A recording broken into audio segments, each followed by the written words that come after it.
Hello, Plasma. Hello, Dade.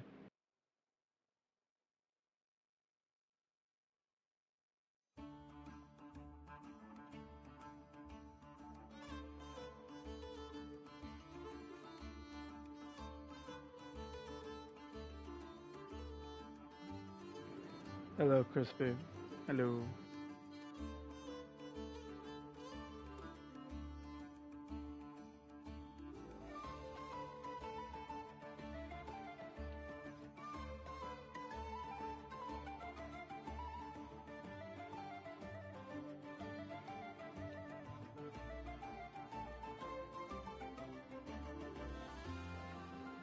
I'm doing good. Hey, what's up, Snowy?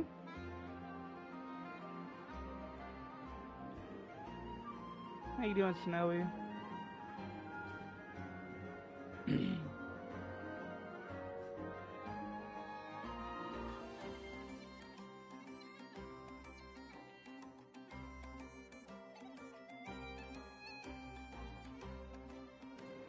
I'm sending out all the pings right now.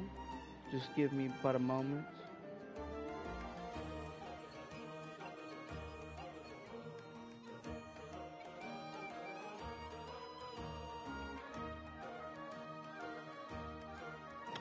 I'm doing good. I'm glad you're doing good. You know, I'm gonna get this done. It's gonna be a decent long stream. Probably about 4 hours. Uh, but yeah. Glad you guys are here. Glad you can make it.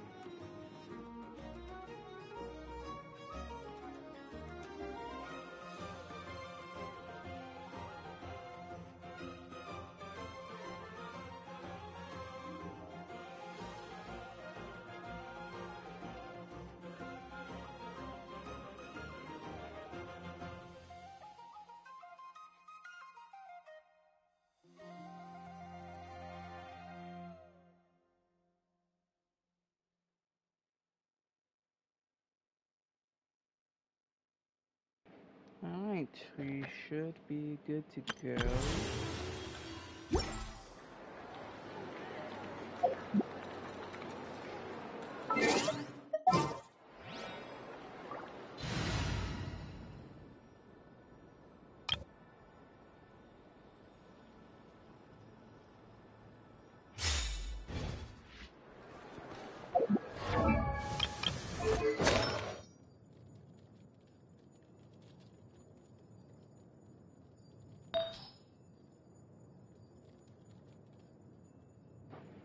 I'm doing this event that's been out for a couple days, probably like a week. But I've waited for the whole story part of it to build up so I can do it all at once. And I'm gonna do the mini games with it as well, all of the levels for those. And that'll be the stream.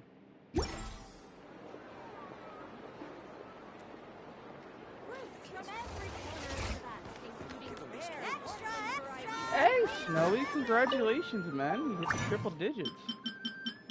Now you gotta hit the 1K. You got this, man.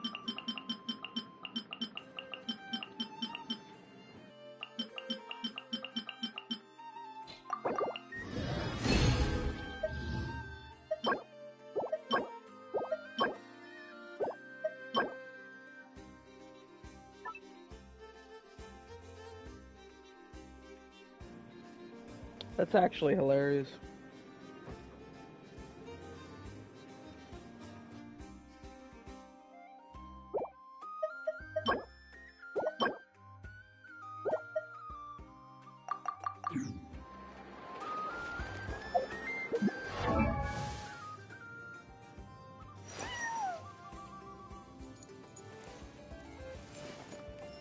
Oh, you can never have a restriction to how many people shows up in your life, bro. You can have 1 million people in your chat, hypothetically.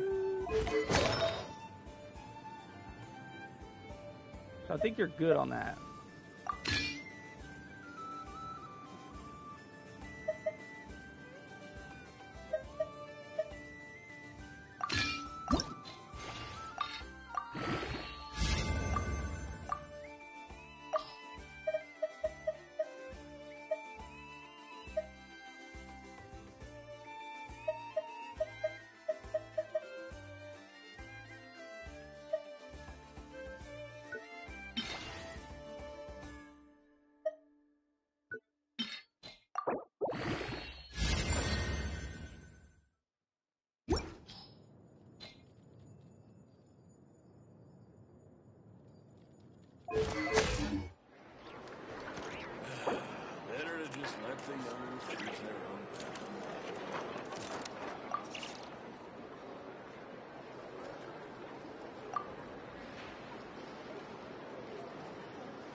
Says 8 for me, Crispy.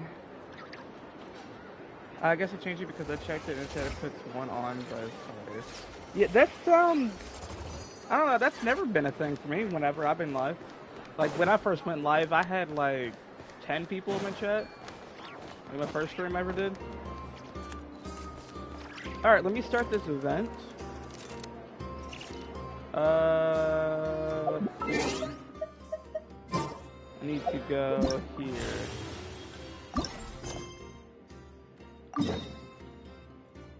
Alrighty. Let's head to Sumeru. Why does Ashru sit up on the counter? To welcome our clients, of course. A kitty's gotta earn his kibble somehow.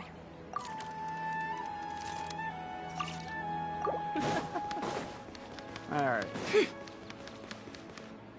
Oh, they're all the way up there? Bruh. What is the fastest way up there? This way?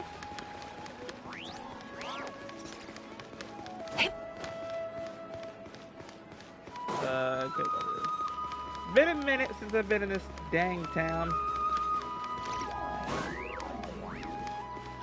Trying to figure out how to traverse it. Hey, Mavika. Hey, Mavika. Where do I go? I'm still not up there? Bruh, I hate traversing in Sumeru. I hate it. Okay. Oh, dialogue muting. We haven't been back to the academia in a while. It hasn't changed much, has it? Well, since we've got some time, want to go to the house of Dana? Paimon wants to do some reading! Ha! So you noticed! Well, you're too late. The Paimon you know and love is no more. You're looking at Paimon Plus, a new and improved treasure trove of travel know-how. Paimon Plus would like to find some new books to peruse. A gracious traveler like yourself wouldn't leave her companionless on her quest, right? Come on, this way!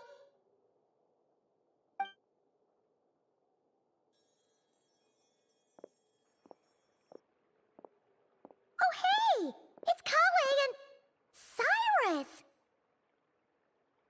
Wonder what's going on. Let's go see!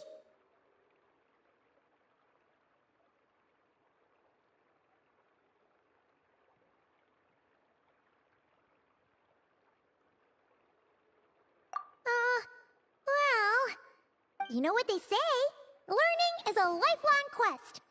Which means there's always another chance to read a book. But you never know when the next chance to reunite with an old friend will come along.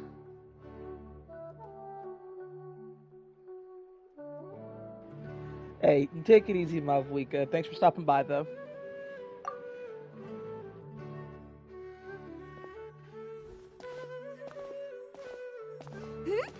Traveler, Paimon? You're back in Sumeru? Oh, hello, you two.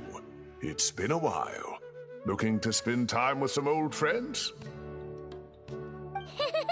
Yep. We saw some familiar faces, so we came to say hi.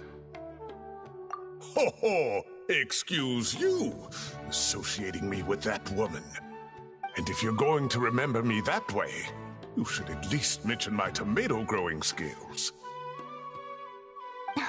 So he's mad about the Zaha Hadid part, and not the old man part? Well, Paimon's glad to see you in such good spirits, Cyrus. Must mean things are all good here in Sumeru. Ah, well, it's quite all right. I'm not the type to take offense at that kind of thing.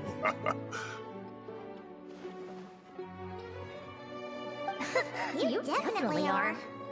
Anyway, what were you and Kale chatting about just now? Ah, that. Well, it was quite a spontaneous meeting. I was leaving the sage's office when I spotted Kolei in conversation with a Mahamata, and it looked serious. I thought something bad might have happened, so I hurried over as soon as the conversation ended. But as it turns out, our Kolei is moving up in the world. The academia even hired her as a consultant. Wow! That's incredible! Oh, it's nothing, really. Look at that, so humble. Takes after me, she does. Not at all. Not at all. No, wait. I didn't mean that to sound like I don't think you're humble, Mr. Cyrus, because of course you are. I just,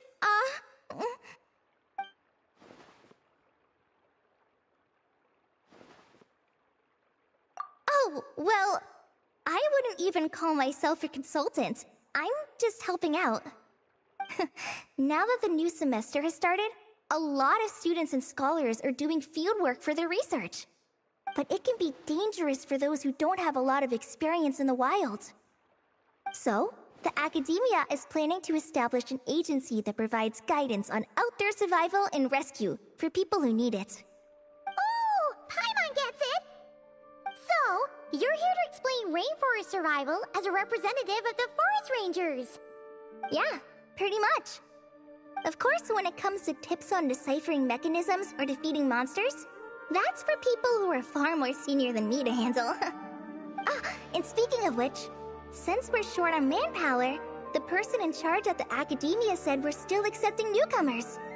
If you're interested, you're welcome to join and share your insights. Ah, seizing the moment. Well done, Kolei. Recruiting someone as capable as the Traveler is a great idea. Oh, and just between the four of us, the academia has set aside a generous amount of funding for this project.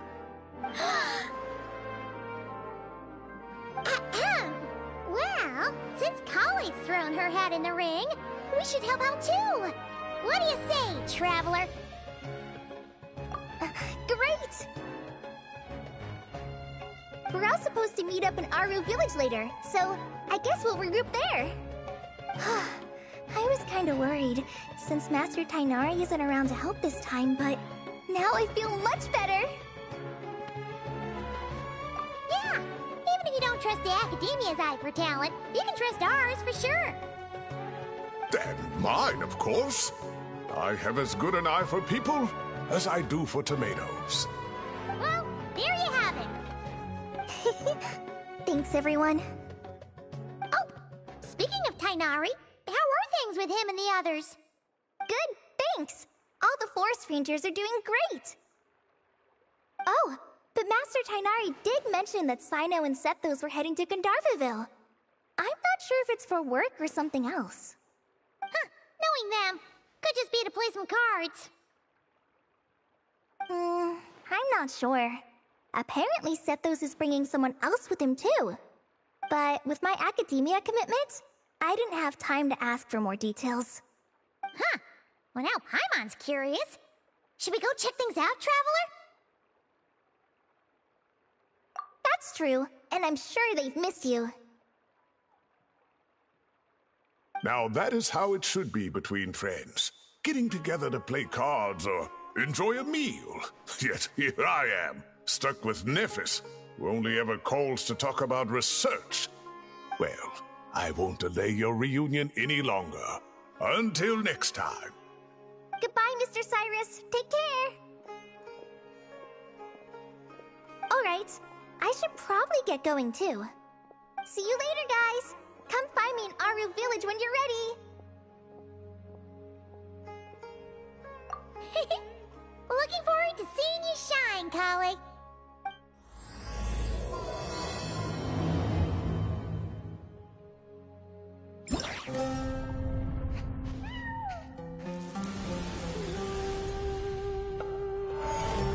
Okay, now that we're done with the dialogue, that was just the start to the event. We're gonna continue doing the story stuff. I'm gonna do all the mini game stuff last.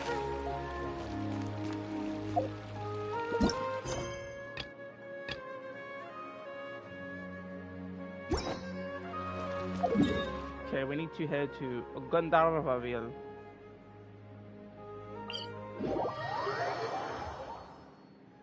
Face cam? No.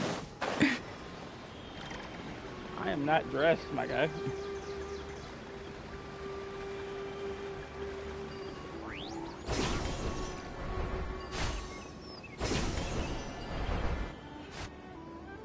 Tainari's place. Tainari's place. Ah! Here it is!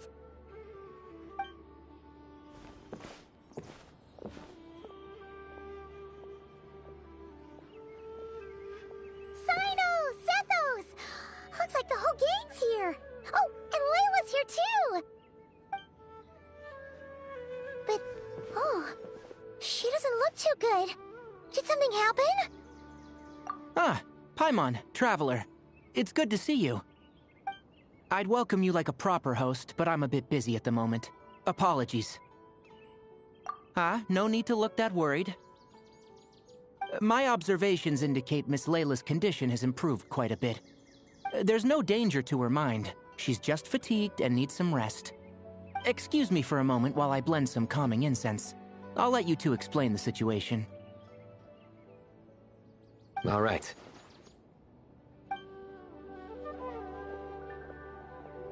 What happened was, Sethos and a few members of the Temple of Silence rescued Layla, who was out in the desert trapped in a state of delirium. She had to be rescued? Oh, that sounds bad. That's all you're gonna say about it, Sino? I mean, we don't want people jumping to conclusions. That's all I can say about it. The person involved is unable to explain what happened to her, so we're limited in what we know. Sorry. My head... still dizzy. The moons... Exactly how many are there?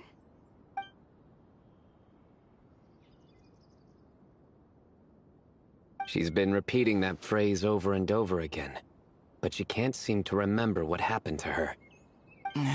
We tried a few things back at the Temple of Silence, but we couldn't recover her memories. Her symptoms are kind of similar to researchers in the Satyavada life state. So we brought her to Tainari to see if our veteran forest watcher had any other ideas. Tainari is pretty much our last option, so let's hope he can help. Well, the good news is, even if restoring her memory is a no-go, we can help with the headache at least. Jur was in a similar state when we found him, delirious and mumbling to himself, but he's more or less back to normal now. Sorry, I should give you some context first, huh? We should let Miss Layla get some rest.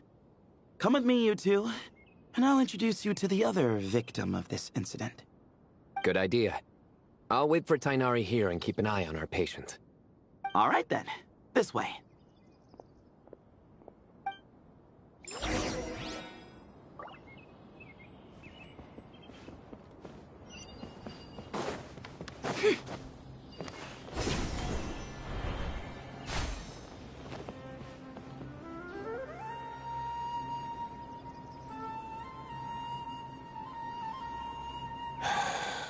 Who did the Ajalenok not offend? I just don't get it. Hey, Jur. Still musing about Aji nuts, huh? Want me to have Sino come over and tell some jokes? Might help distract you. No. No need. I'm done. Don't encourage him. Well, sorry for interrupting the Aji talk, buddy. Next time, just say, Aji, hey, knock. Hold on. So, what's the deal with the Ashilenok nuts? Other than the bad Sino jokes. We'll get to that. But first, introductions are in order. This is Jur, a member of the Temple of Silence. And you remember the Traveler, right, Jur? Of course. I'd never forget a participant in the Rite of Duels or the hero who saved Sumeru. Awesome. Could you go over what happened to you one more time, Jur? Our valiant hero is gonna help us get to the bottom of this. Might as well join since you're here, am I right? Just hear him out. You're gonna want to uncover this mystery once you do. I'd bet on it. Well, I was on an expedition in the desert not too long ago, when I got caught in some quicksand. Later, it became obvious it wasn't normal quicksand because instead of sinking to my death, I fell into an undiscovered ruin. In my panic, arms and legs flailing about, I suspect I touched some things I shouldn't have. Because in that brief moment, an enormous amount of information came surging into my mind. I would hesitate to even call it knowledge, because my brain had no capacity to process the information.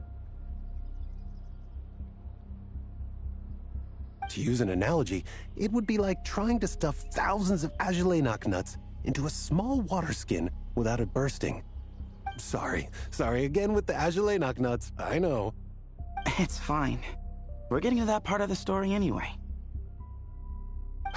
True. Well, just as I was on the verge of madness, a single phrase broke through the storm of thoughts in my head. It was a man's voice saying, "Don't eat Agelenok nuts." What? I know it's hard to believe, but that's what happened. I was saved by the phrase, "Don't eat Agelenok nuts." I'm not sure. I'm not even certain it was a man's voice. It's hard to remember now that I've been repeating it so much myself. Anyway, the good news is I no longer feel like my head is going to explode. Of course, the bad news is that phrase has been stuck in my head for the past few days. Wow.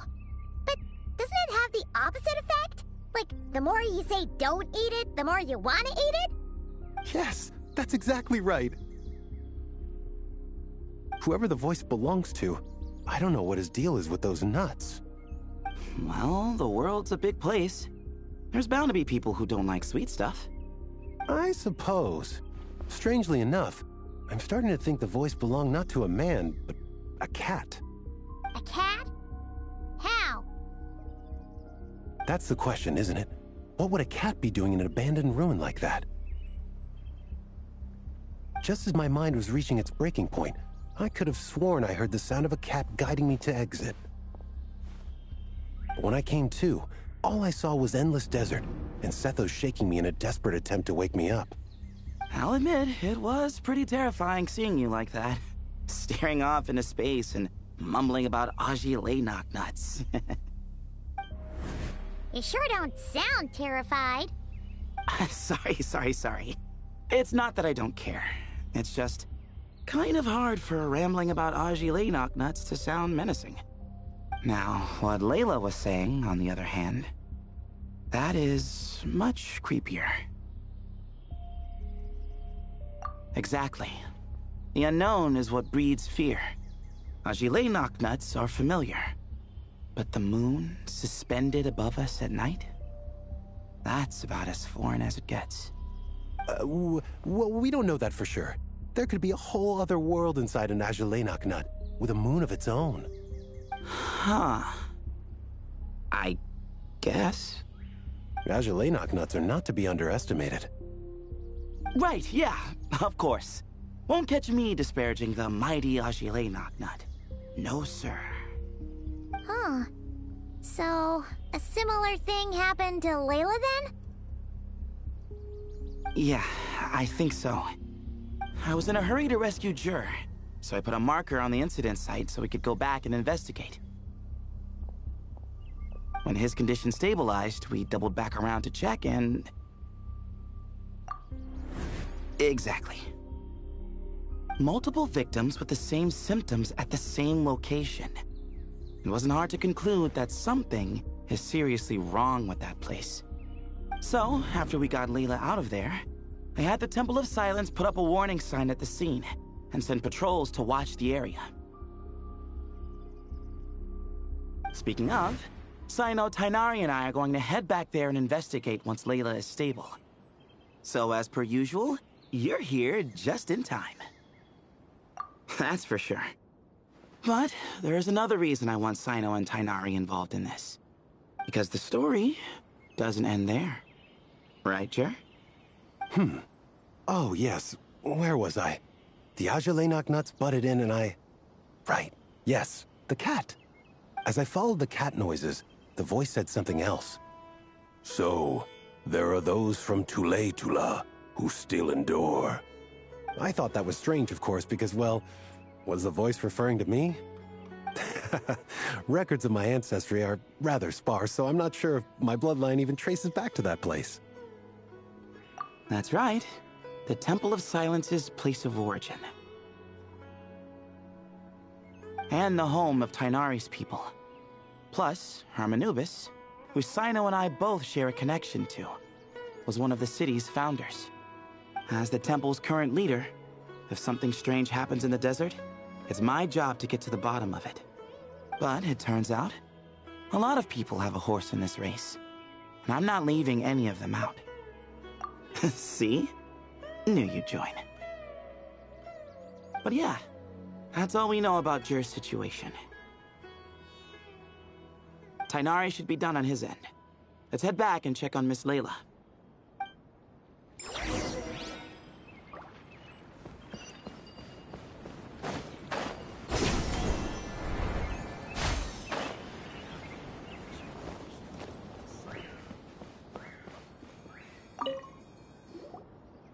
How are you feeling?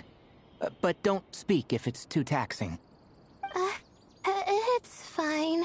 I'm much better now, thanks. I feel like I haven't what's up, slept Jesse? in How you 2 doing, man? days. Glad So, you can make it, bro. pretty much back to What up, normal. old timer? Whoa. That's your normal? Traveler, Paimon. I thought I heard your voices earlier. Oh, and, I'm sorry. Huh? You don't have to apologize. You didn't do anything wrong. No, I just mean, I think I'm about to disappoint you. My head was kinda muddled earlier, but I still heard your conversation. I know you're trying to figure out what happened to me, and I want to help. But, I really don't remember anything. Does your head still hurt? No, I feel fine.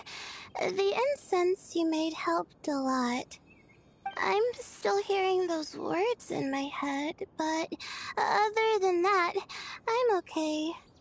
It's just, all I remember are those words.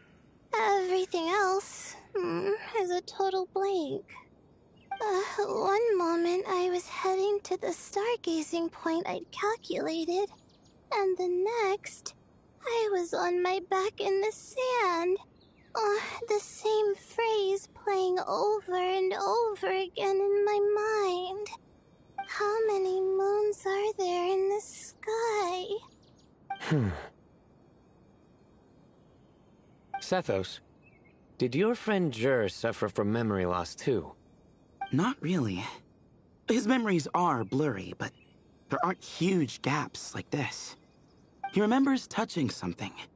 Someone talking, a voice mentioning Tula, and hearing a cat lead him to the exit.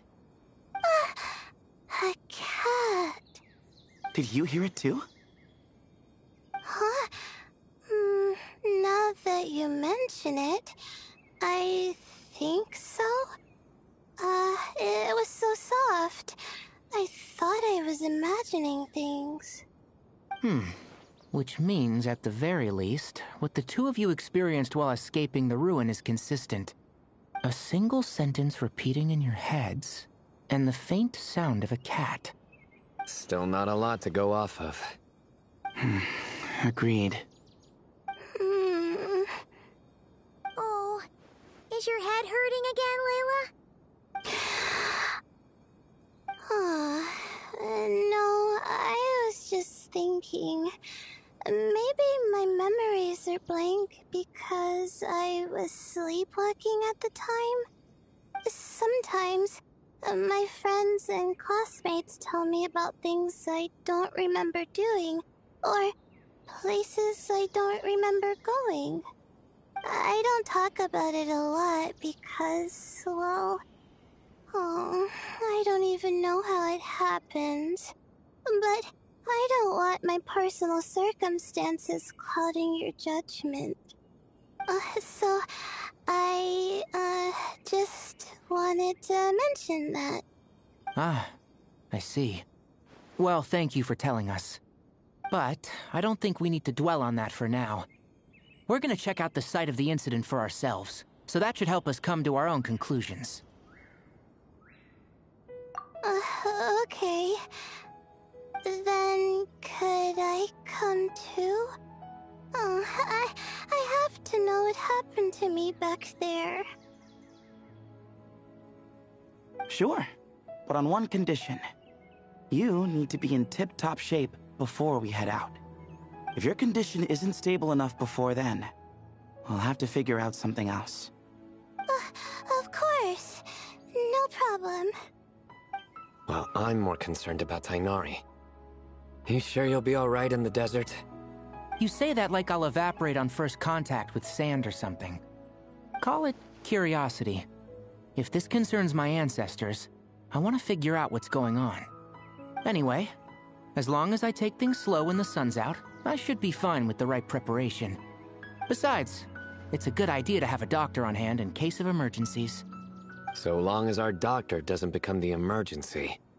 Well, if that happens, I suppose I'll just have to rely on the kindness of my entourage to haul me back home. All right, well, that all sounds good to me. Let's meet in 2 days like we agreed.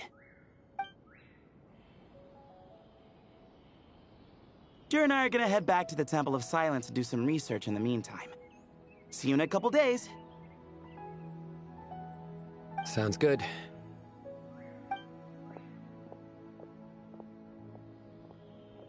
What about you, Layla? If you feel like you need more rest, I can arrange a room for you to stay in.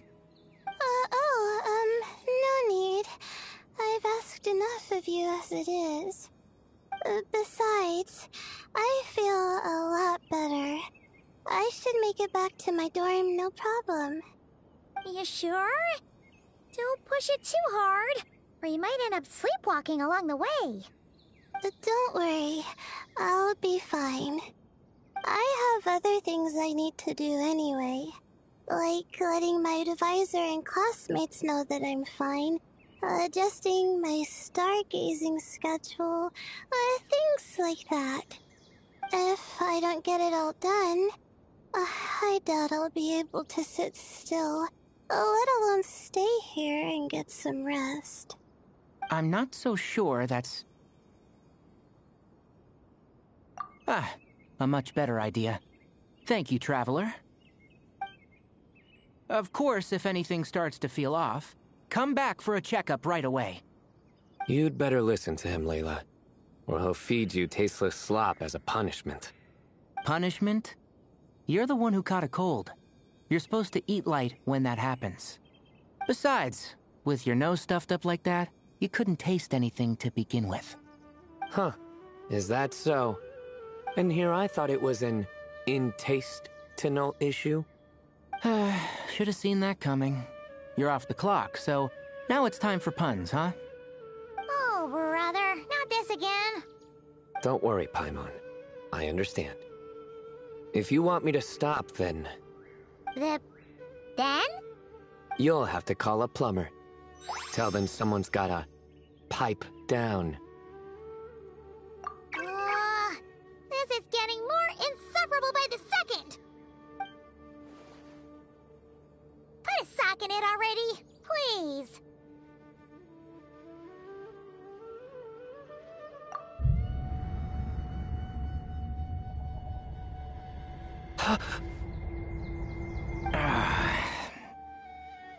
Paimon's done with this game!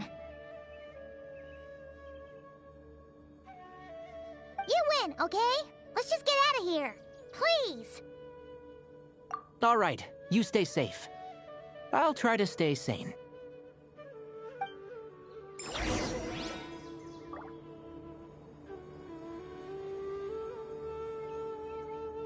Surely that little girl must be leaving soon.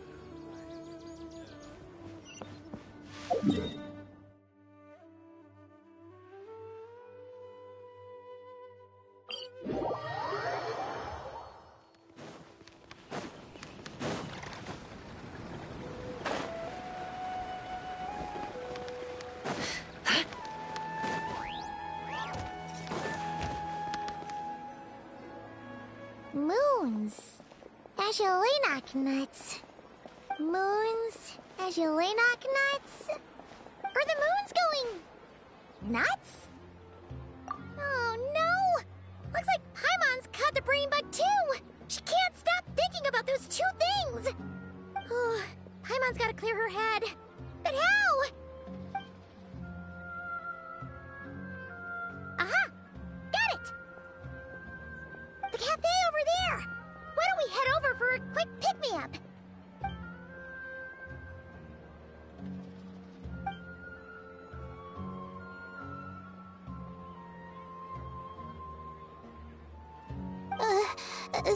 Sorry. I feel kinda tired all of a sudden. Wait! Is it because of all Paimon's muttering just now?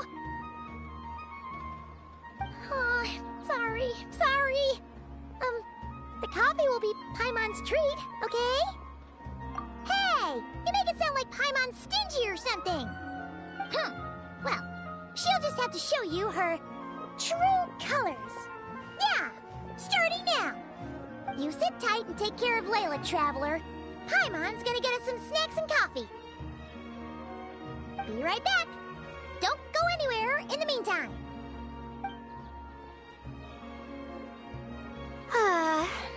She's pushing herself again as always. Saw right through me, huh? I apologize for the sudden emergence, but I didn't have any other options. Well, that's true. So, for our sake and your safety, allow me to fill in the gaps in her memory. That's right. Layla was already in bad shape, stressing about her new study topic, focusing on the stars instead of her surroundings. By the time she realized the danger she was in, it was too late.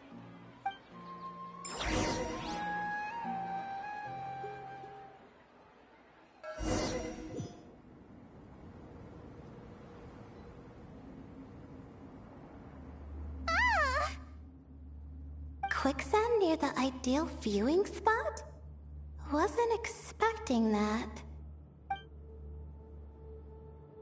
Looks like Layla's been under a lot of pressure lately.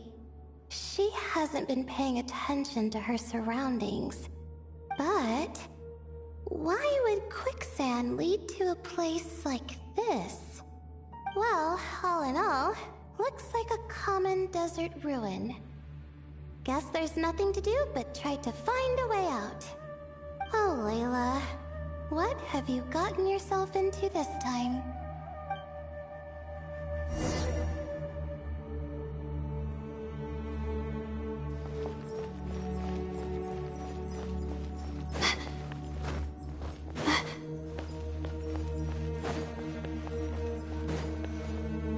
I think this door can be opened using the device next to it.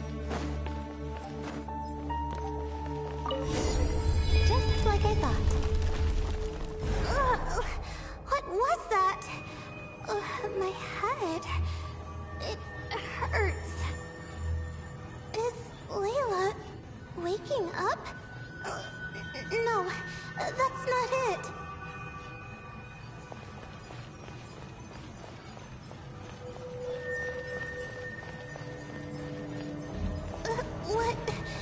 What's going on? It's too much. I don't understand.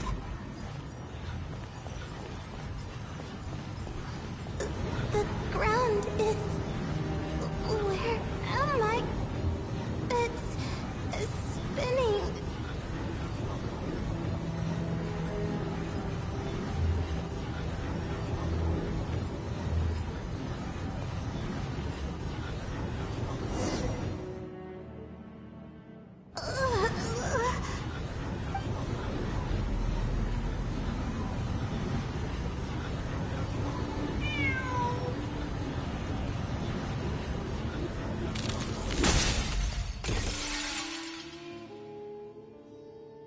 How many moons are there in the sky? How many moons are there in the sky? Okay, information isn't rushing into my brain anymore. That's good. How many moons are there in the sky? My head hurts. But there are no more dark spots in my vision. And I can see in front of me. Still... How many moons are there in the sky? What's going on? The same thought keeps popping into my head. What does it mean? How many moons are there in the sky? Isn't there just one? A cat? I think there was one earlier, too.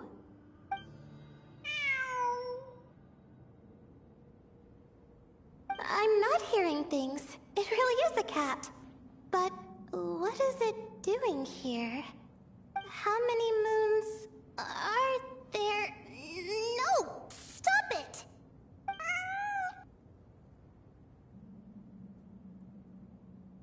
Does it want me to follow its cries?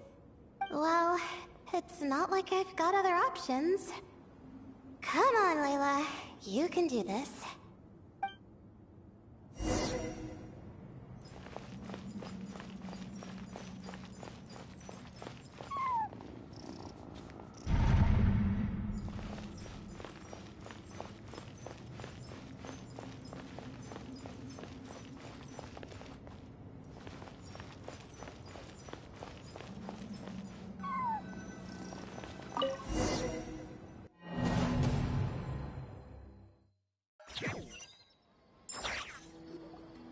And so, I followed the cat's cries to find my way out. It was quite a kind creature. It didn't even leave until the other me started to wake up. Thinking back, it all started when I touched that device. I've heard fellow students talk about it before, how the desert is full of objects that do strange things. Sometimes it's just a minor inconvenience, but other times devices like that can cause massive trouble. Of course. I forgot how much adventuring experience you have. Still, carrying an umbrella doesn't mean you can't get soaked, so just be careful and stay away from unknown devices.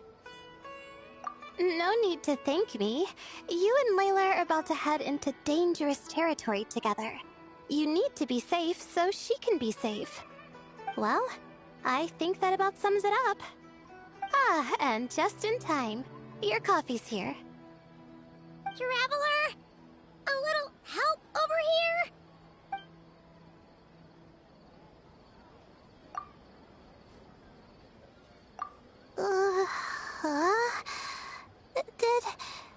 Did I fall asleep?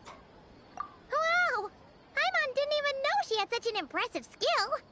Ha! Does that mean since Paimon bought this coffee, it would just make you sleepier? A beverage that puts people to sleep. Better saved for work hours, I think. What? So you can nap on the job? Who does that? Huh? Oh.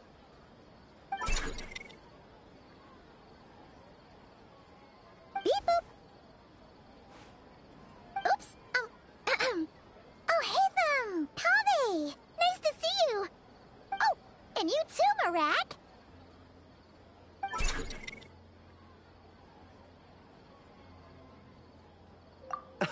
Sorry. Hope we're not interrupting anything. Miss Layla, you don't look so good. Is everything all right?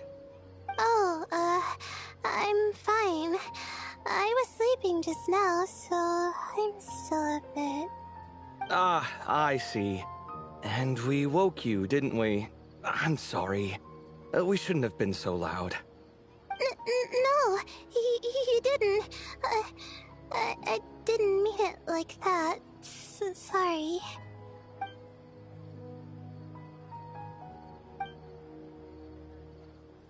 Wait, where are you going? You just got here. I'm going to do what I came here to do. Which is? Buy coffee beans.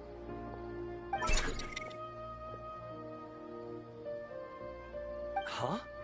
You're going too? Marak! Fine. Run off with him. See if I care.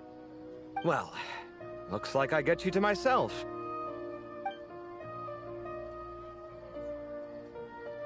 It's been a while, hasn't it? How have you been?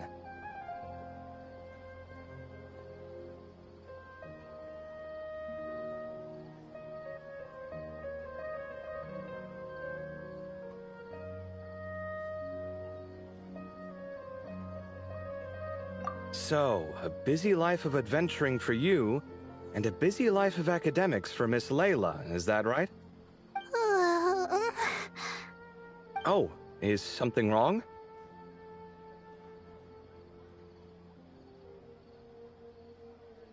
Ah, the desert's not always the friendliest place, that's for sure. And from the look on your faces, I'm guessing this problem's not resolved?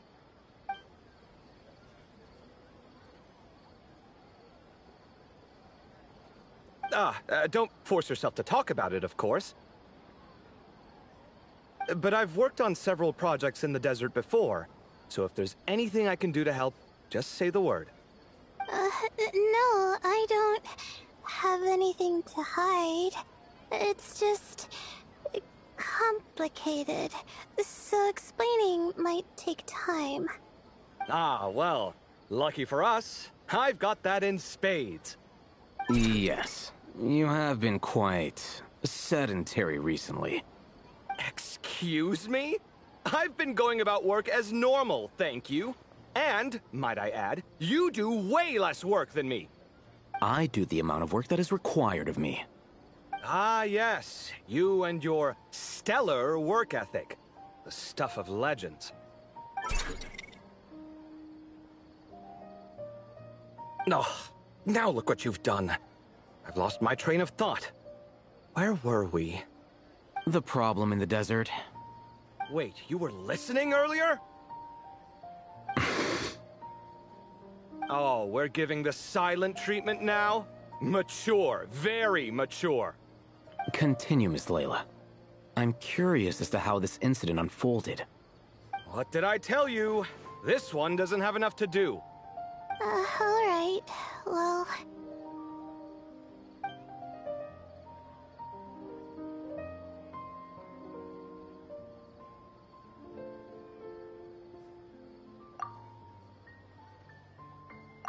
Could you still use some extra hands on this investigation team of yours?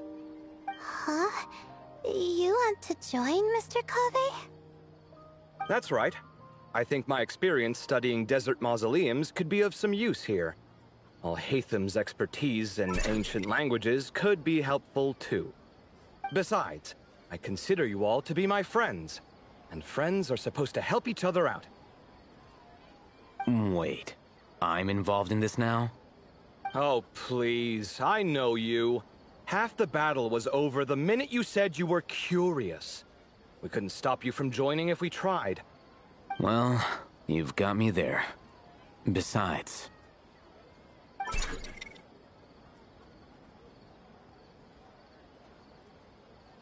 this suitcase of yours has been jumping at the chance to volunteer for a while now. I imagine... You imagine? mechanical life forms might also feel homesick from time to time. Huh. Now that you mention it, Marak's core was a component sourced from the desert. That could prove useful. You're sure you want to come with us? It could be dangerous. Oh, I'm sure. All the more reason to recruit as much help as possible. It's important to count on friends at times like these. Our pleasure. It's a plan, then.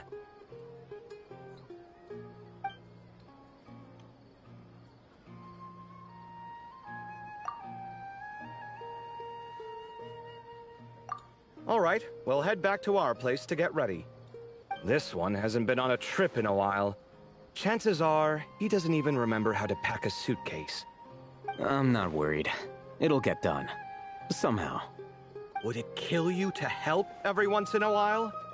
I do help. It's called moral support. Oh, of course.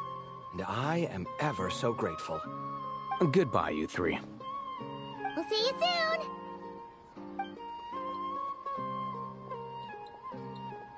Oh, and Kaveh, your coffee beans! You were too busy glaring at Alhaitham, you almost forgot them!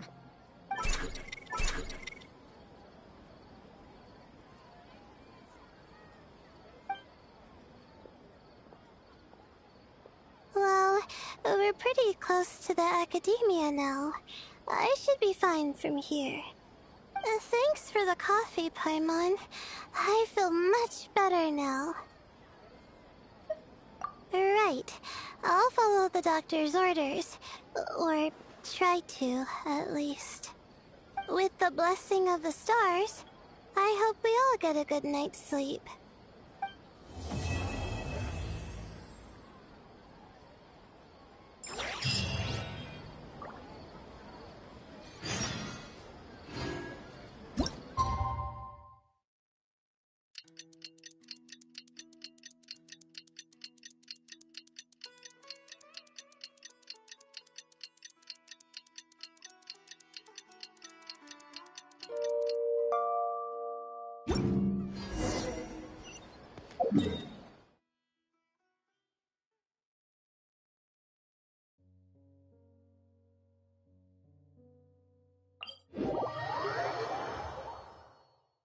A deja vu I could have done with that.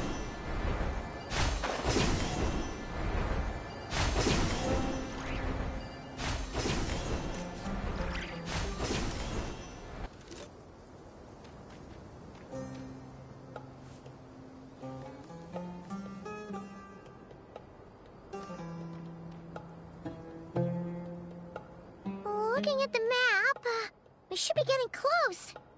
Speaking of which, the closer we get, the more Paimon's heart feels like it's beating out of her chest. Excitement! Yeah, sure, that's it. Oh look, it's Tainari and the others. Everyone's here bright and early. Yeah, the desert's a pretty harsh environment. Better to travel at night and beat the heat. Hey everyone, we're here! Ah, right on time. You don't need to worry about me. It's not too hot yet, and I'm properly hydrated. All right, we're just waiting on the two people Miss Layla mentioned, and then we'll be set. He's staying behind. If we don't make it back after a certain time, he'll be in charge of rescue operations. You can count on me. Nice! You thought of everything! Oh, and Cyrus said he'll be in Aru Village, so he's also available if we need help. Haha! Amazing! Having people to watch our back is making Paimon a lot less nervous. Yeah, I did. After hearing about what happened, my advisor gave me some time off to rest. So, my studies are on hold for now. Then, does your advisor know you're back in the desert to investigate? Yes, but I was only allowed to come after I mentioned that General Mahamatra would be there too. Haha! Quite the reputation you've got there, Sino. Something wrong? You haven't said a word this whole time. Are you in a bad mood or something? No.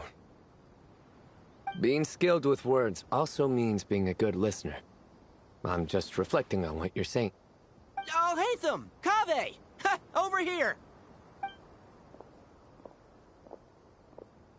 Darn it. I was just setting up a brilliant... Yeah. I'm sure you'll find another chance. The important thing is, our scribe and our renowned architect are here at last. High praise. But wait, why am I renowned and not him? He's just as famous as Sino, Dia, or Nilu. That just means your level of fame is even greater.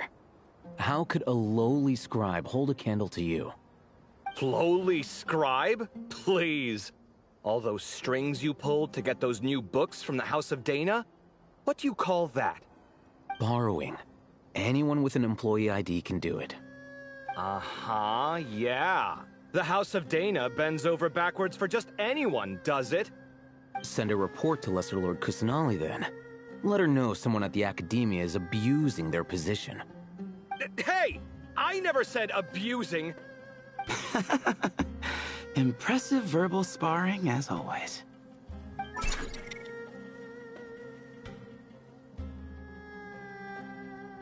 Oh, hello to you too, Marak.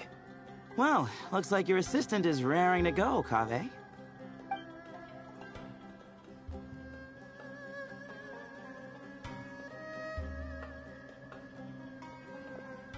So, I say we get this show on the road.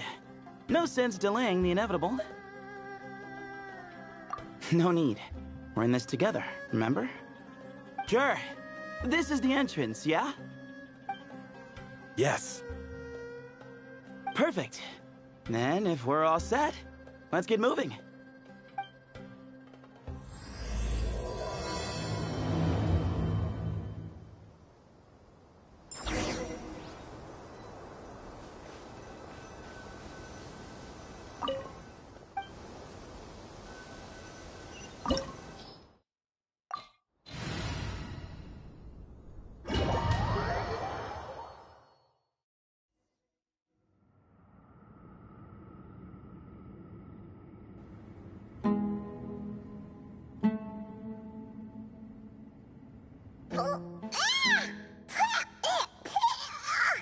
Paimon's mouth is full of sand! Ugh. So that's what falling into quicksand feels like? If this was quicksand, we would have struggled to breathe. No. I think this was regular sand, and we didn't sink into it. We fell through it. Into this place. Agreed. In other words, sounds like a you problem, Paimon. Ha ha, very funny. No, wait, Paimon's the only one.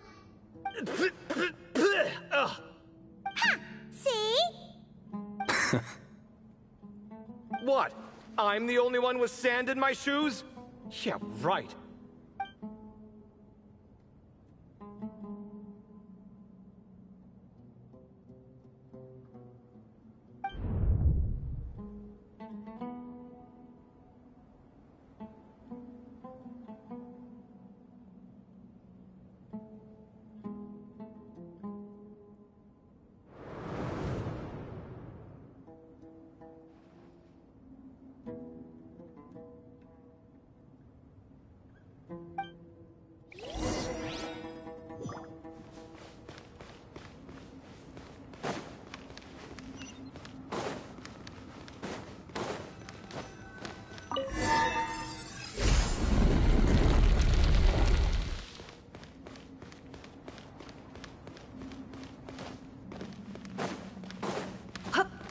Whoa, there are monsters here?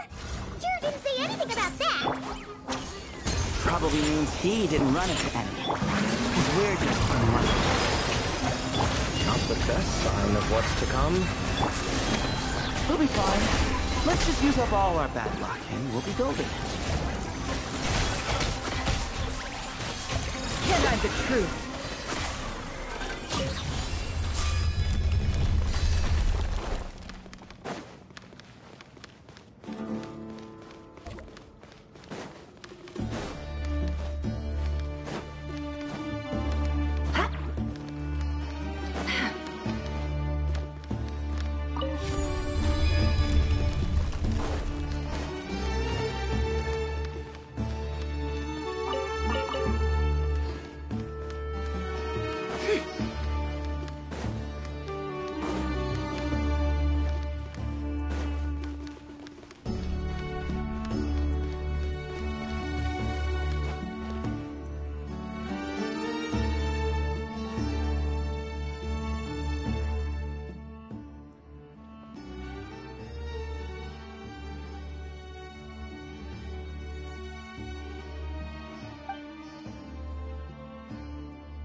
Well, that goes without saying.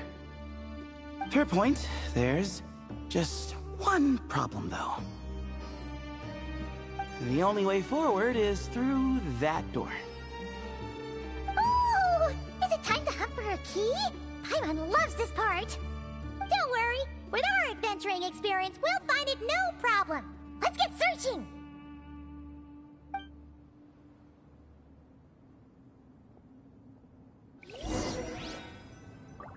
Marak, wait!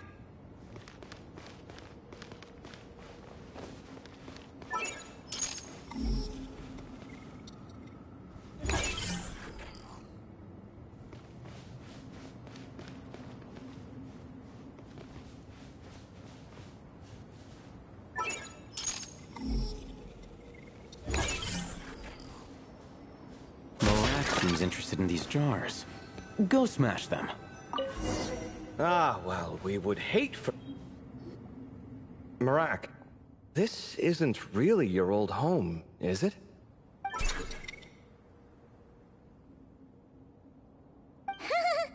No idea what that means, but Marak does sound pretty happy.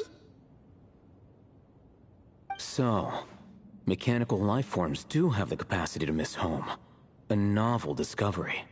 Well, with Marak leading the way, we should be safe, right?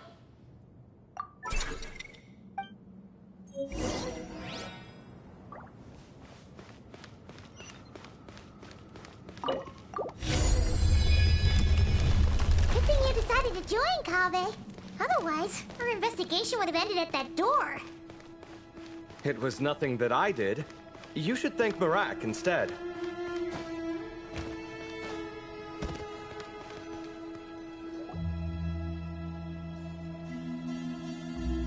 Hold on. At this rate, Paimon's gonna lose her title as best guide to a mechanical suitcase.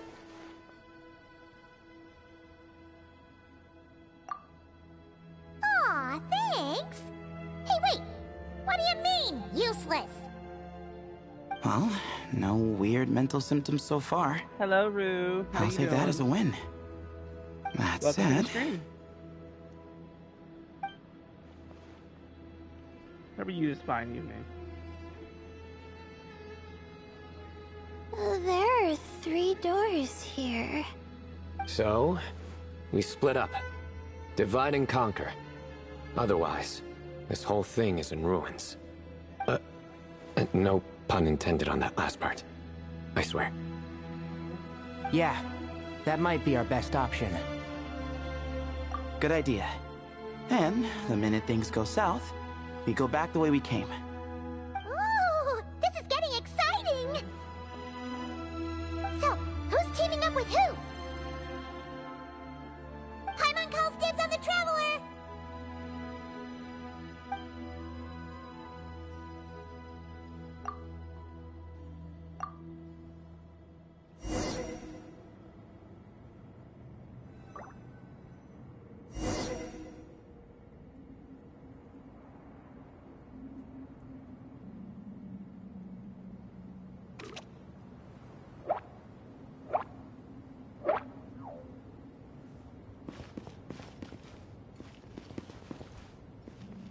Well, this takes me back.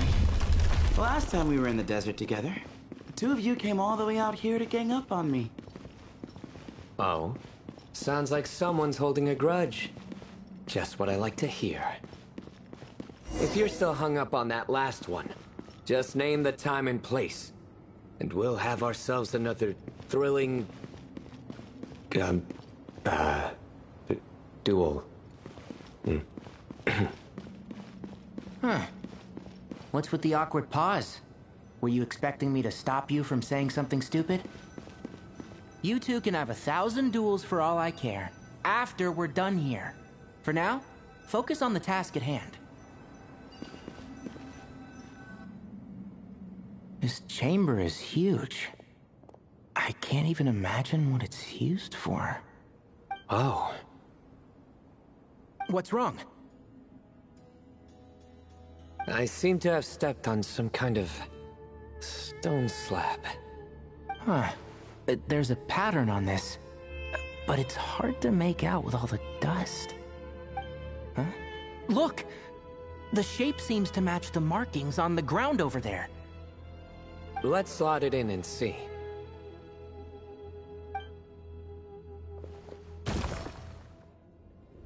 And we have a match. Looks like we need to find the other 3 broken slabs.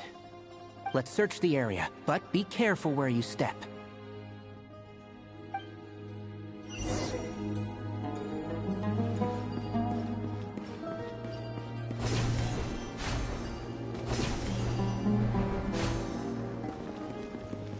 Ooh, got one. Ouch, but watch out. The edges are kind of sharp.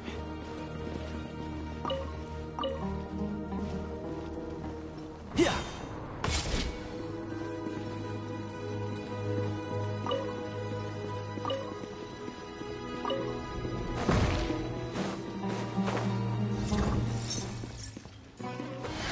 Let's nip that in the bud.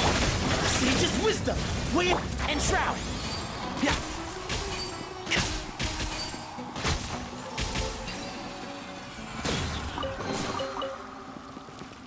Keep up.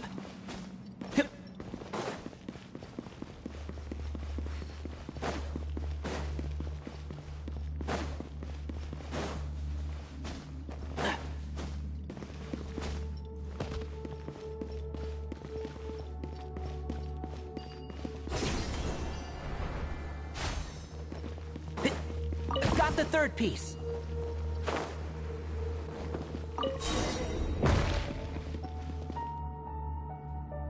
We just need one more. Huh. Look, a cat. Could it be the same one Jer mentioned? I don't think we need to worry about startling him. He doesn't seem afraid of people. Yeah. If anything, it seems like he wants us to follow.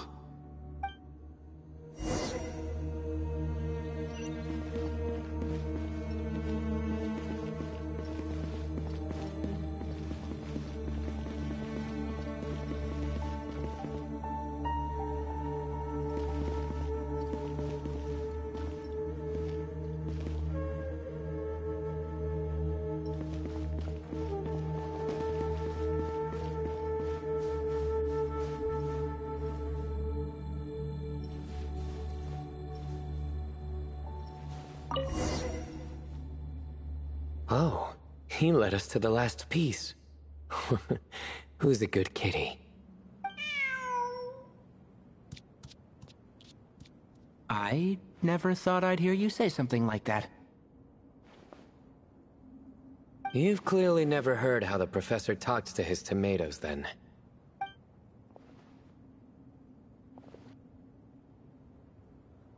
All right, well, that's that. Now, we need to figure out how to get rid of all this dust. Behold, the great Vayu Viastra. Be honest. You've been waiting to say that for how long now? Just activate the mechanism.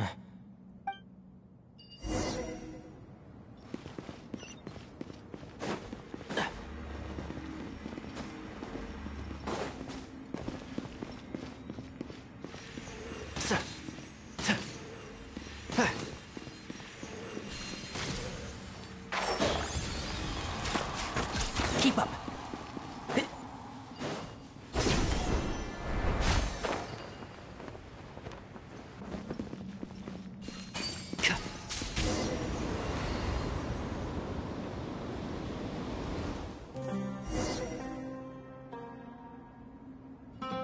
Huh. It worked. It's a picture of... 3 Hermanubises? That can't be right. The ears aren't vertical. Oh, true. And the looks fall short. My hat is much better looking.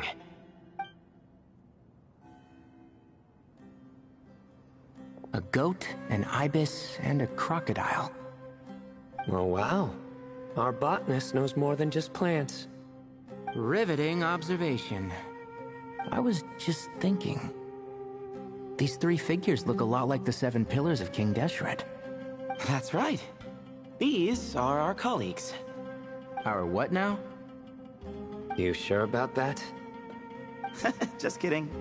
But what I meant by that is these were Hermanubis' colleagues back then. The middle one is the Goat King Hereshef, Minister of Ministers, the god Amun's most trusted chancellor. Records say he was the deputy king of the Desert Sands, chief among the Seven Pillars. Someone even more impressive than Hermanubis? I wonder if that ever got his goat. Sorry, couldn't resist.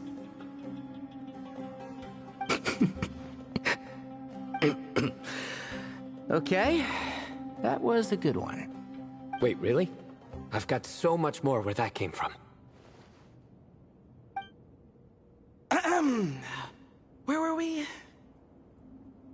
This is Sopik, the Crocodile King, captain of captains. As the name suggests, he was a valiant commander and had dominion over all weapons of war. And finally, this is the Ibis King Thoth, scribe of scribes. Your memory's pretty impressive. I bet you're almost as good as me at memorizing cards. A scribe? Did he manage archives then? Like Alhaitham? Wait, that's all Alhaitham does? I never knew being an academia scribe was such a cushy job. Well, that's how his friend put it, anyway. But it does seem like he has a lot of free time. Well, I don't know much about the academia, but I'm sure the Ibis King had more responsibilities than that. The temple's records say he represented the wisest aspects of King Deshret, inventing the desert script and arcane arts at his king's command. He must have been quite the impressive man, then. Or creature, depending on how you look at it. Still, why are these three the only ones represented here? What about the other pillars of King Deshret? Maybe because the three of them were extra close? Huh. Kinda like us. Oh yeah! Maybe we should have someone inscribe us on a commemorative stone slab, too. Or, we could just take a picture. It would serve the same purpose. Anyway, no more distractions. Huh. Doesn't it look like there's writing carved into the corner? Huh. There is. And it's in the ancient desert script, too. Looks like the Ibis King left you some homework. Give me a sec. I'll try and translate it. The ministers are unvirtuous. The scribes, unwise. The captains, unworthy. My end is not humanity's end. Hereby bestow upon you all the far side of eternity. Wait, so they went to Aru? It doesn't sound like it was their idea. The far side of eternity is said to be the final land of dreams for all desert dwellers. But if such a place did exist, wouldn't it also be an inescapable prison? Yes, and based on the writing here, it's clear King Deshret wasn't pleased with these three. This gift he bestowed upon them seems more like a punishment. Such is the power of a king, I suppose. Which means the goat's the one who got in the end. Huh. Yep, not as good the second time. What? Impossible. Well, looks like that's all we can learn here. Should we keep going? Yes, no time to waste.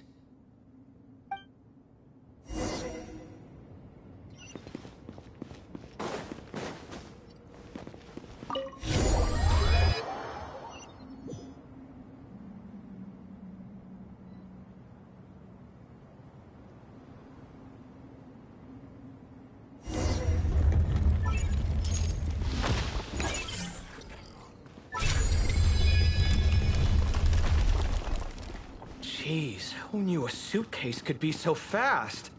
Marak is nothing like this when it comes to housework. Hey, wait up! A scout's job is to take the lead.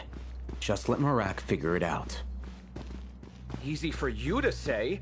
I'll be the one doing the repairs if something happens. Why don't you go scout ahead then? When I think of a comeback, I'll let you know. Oh, Marak stopped.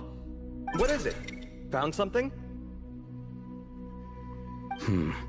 Looks like something covered in sand. Let's get it out then. Come on. Oh, it's a stone slab. Good job, Marak.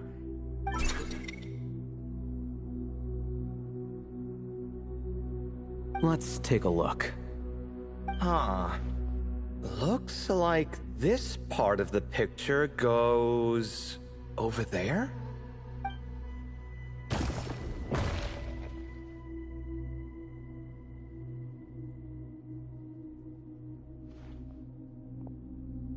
In that case, there must be other pieces. All right, and let's look around. Hey! Why are you sitting down? I thought Marak was helping. Oh, so you do know what that word means. Great. Are we supposed to just sit back while Marak does all the work? No, I doubt you could do that. Exactly. But I can.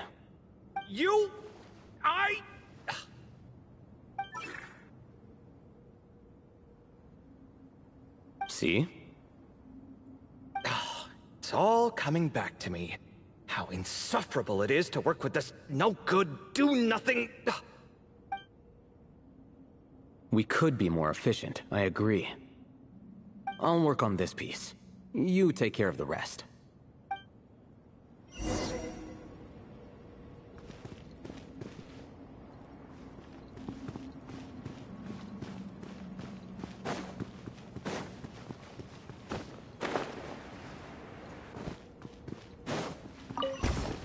Found one!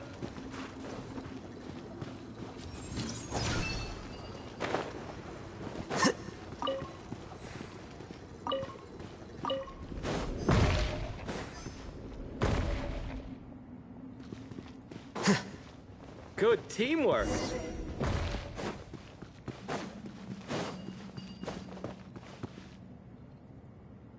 Looks like we found them all. The pieces fit together like a glove. But we can't see what's on them. Turn around. Huh? Look. Oh, I've seen this before. It can create strong winds. Just what we need to clean off the slab. Come on, let's... Hey! Don't worry about me. If I sit here, I won't be in the way. Oh, you don't want to be in the way? Then sit right in front, so the device can blow you straight back to Sumeru City.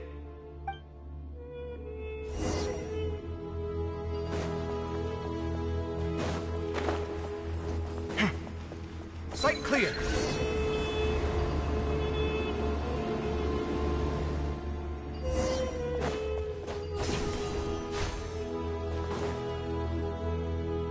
Done. Huh. That's one big cat. And there's a shattered crown. I think it's depicting some kind of story. Look, there's writing too. The Ibis King answered the young noble, granting him the wisdom he sought. But the fragile crown was shattered by lies in the end.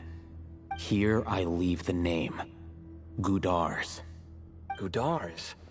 I've seen that name in a history book before.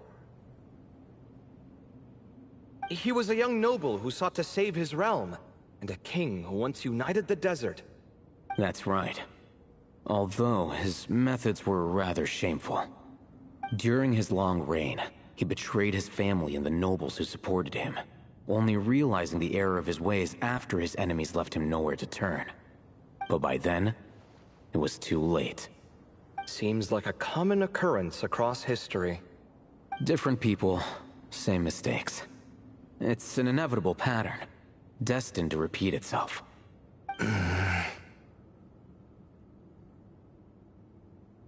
The writing mentions the Ibis King, but a cat is depicted here. Does that mean...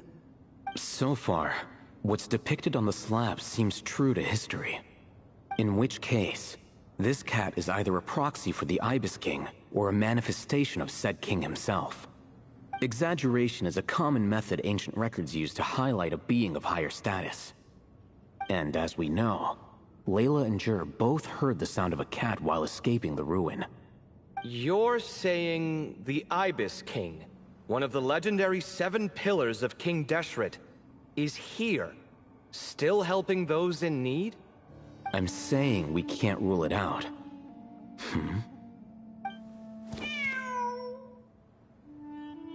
Wait, there it is! The cat!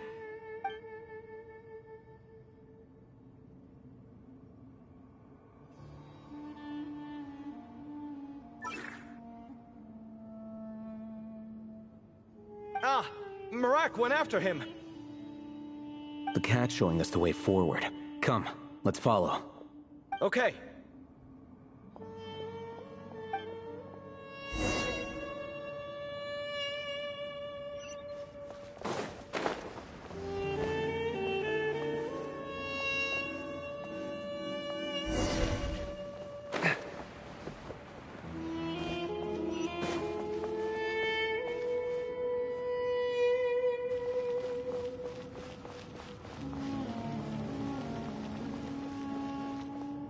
Huh. The cat's gone.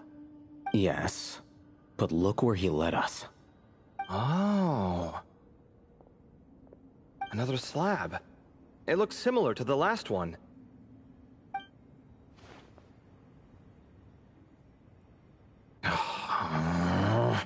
Oh, by all means, take your sweet time. Wouldn't want you to overexert yourself.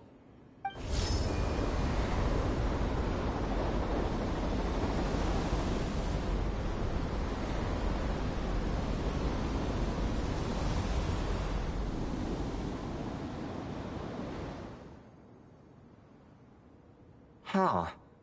The scene depicted here seems to be a different tale. The Ibis King answered the Jinn-blooded dancing girl, granting her the wisdom she sought. But enemies plotted to kill her close kin. Snake venom was her self-chosen end. Here I leave the name. Makaira. The Temptress of Woe? You've heard of her? Of course. I don't just sit around doodling all day. She's mentioned in tons of papers about the desert. As I recall, she was given as a gift to the Tyrant King of Gurabad, and later seized the opportunity to kill him. After getting her vengeance, she reigned as queen for many years, until her enemies attempted a coup, and she took her own life. That's more or less the version I've read as well. It seems this queen also had dealings with the Ibis King. Yeah, I'm starting to find this whole granting wisdom business a bit concerning. I mean, considering how Gudars and Makaira ended up, it might not have been a good thing. But, at the same time, if the cat guiding us is linked to the Ibis King, then he doesn't seem like a villain either. People are complicated. And the same is true of the servants of the gods, no matter their wisdom or power. Let's reserve judgment for now, and keep moving.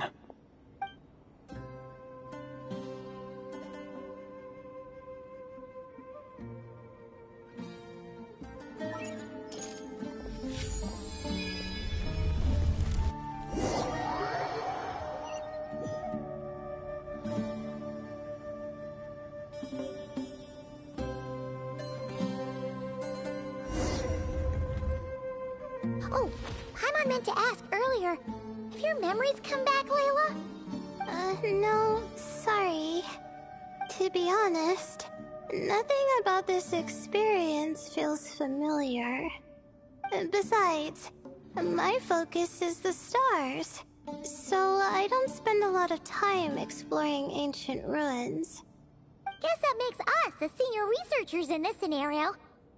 Stick close, alright, Layla? Okay.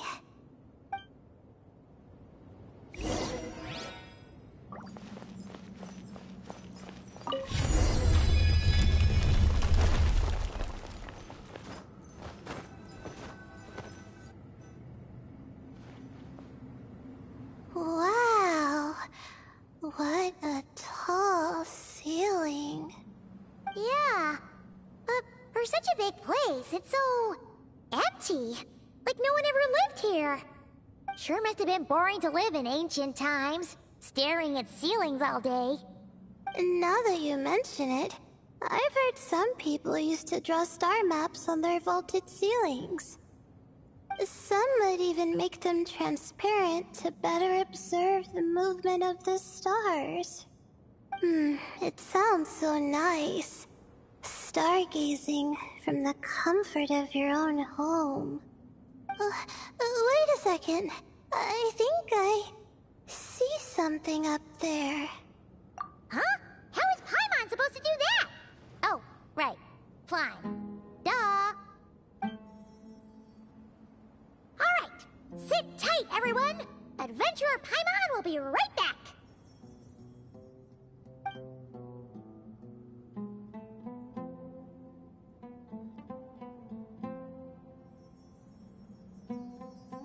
Okay. So, there's nothing super special up there. Just a couple of shelves, tables, jars, and scrolls. And a whole bunch of dust, dirt, and sand. You really want to search through all that stuff? Well, when you put it that way... Come on then, let's see what we've got. Paimon's hoping for something super valuable. Thanks. I'll stick close.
I think that's everything.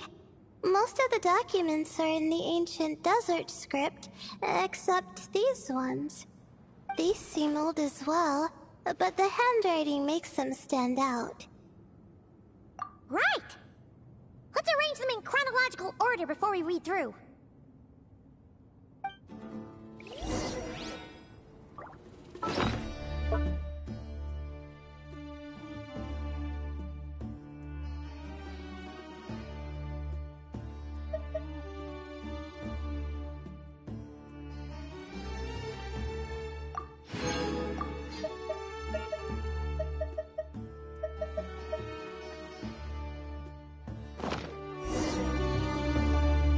Okay, now let's take a look.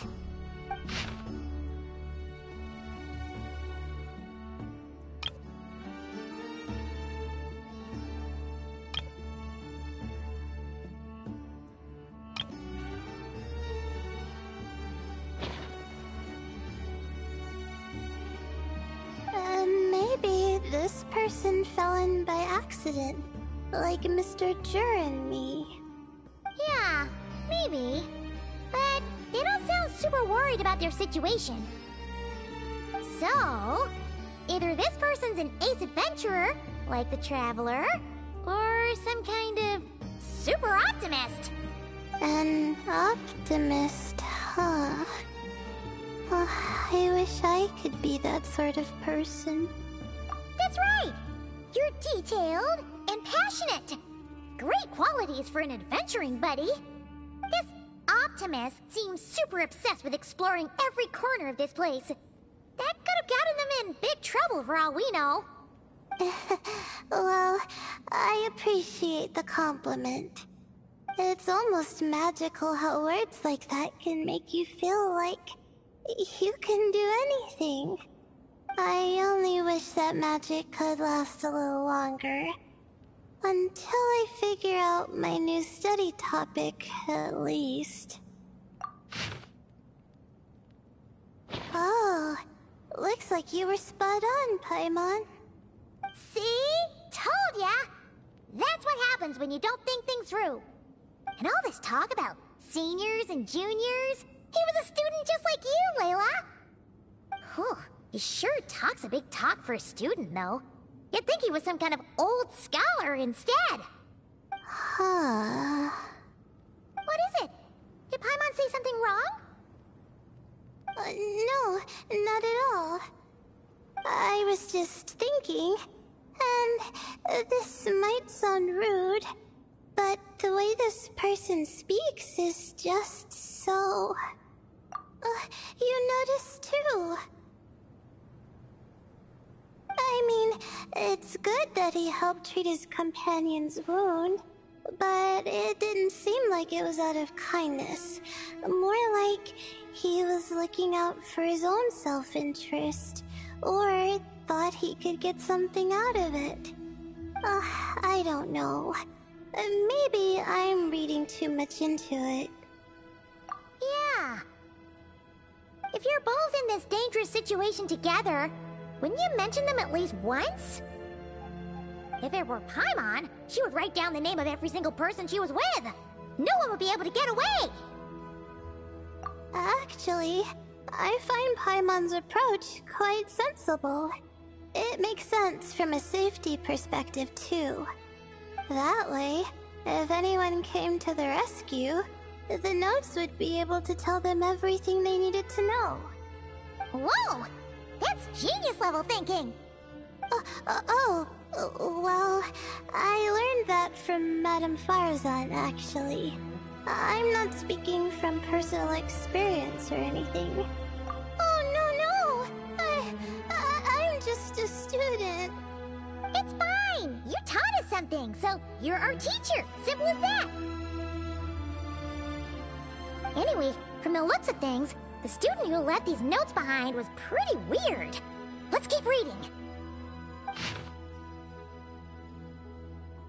Whoa! Hang on! That's a lot of information. Paimon needs a moment to take this in.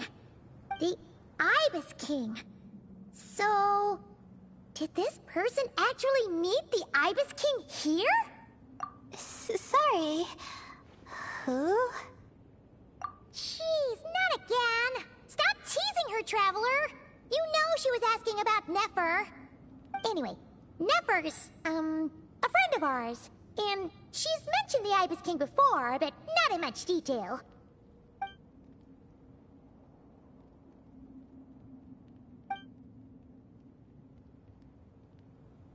Oh, I see. Well, that's not too surprising. Most people in Sumeru know about King Deshret, and most in the academia have at least some knowledge on the 7 pillars. Legend has it, King Deshret ruled the desert at the head of several wise retainers, guiding their people to pursue the limits of wisdom. He also left behind treasures for future generations, which continue to be relevant in nearly every research discipline.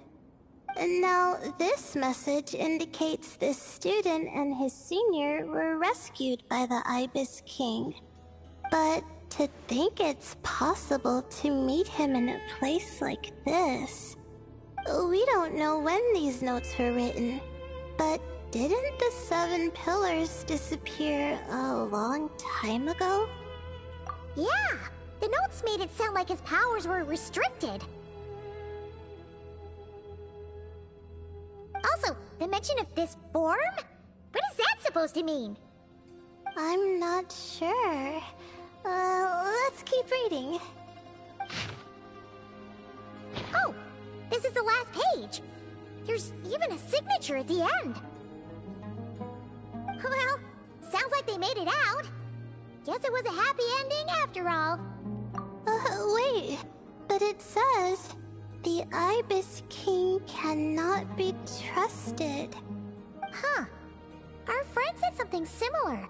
That the Ibis King was a liar. And the notes did make it seem like something wasn't quite right with him. Maybe he wasn't one of the 7 pillars at all, but some kind of con artist. Great, Ibis King!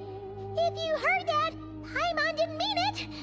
Please forgive her. Don't trap us here. I think Paimon raises a good point. Let's keep our guard up just in case. Alright, I think that's all the clues around here. How about we... Oh, it's Marak! That means Kaveh and the others should be around here, right? Hello? Anyone up there? Can you hear us? Yeah, we can! You know, sound travels just fine in an empty chamber like this. You don't have to shout.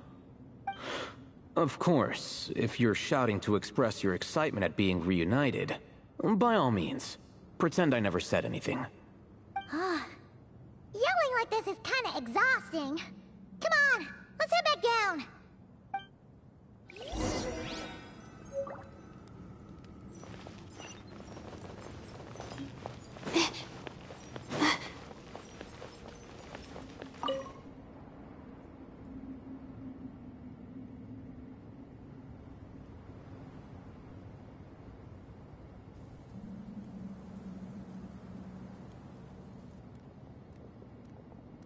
Wow, we all ended up in the same place, huh? Yeah, what a coincidence. Indeed. Or as I like to call it, the chai factor.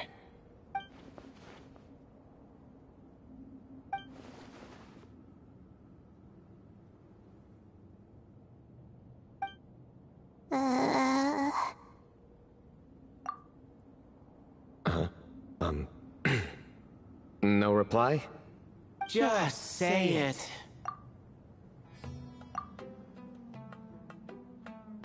All right. Because it's spice to sweet brew again. Oh, hey, that's a new version.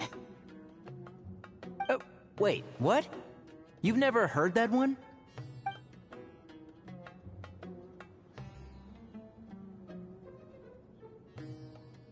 What are you looking for? A place to sit and read my book. Oh, great. What else is new? Well, looks like everyone made it through unscathed. Let's take this chance to get some water, rest a bit, and discuss what we learned. Sound good? Yeah, let's debrief.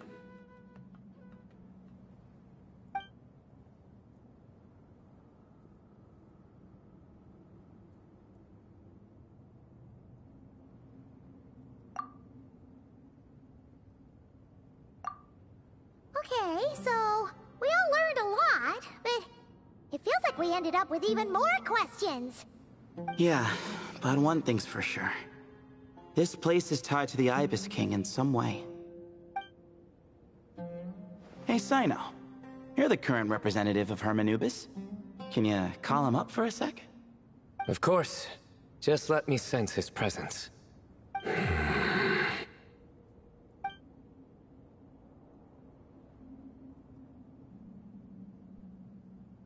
Just kidding.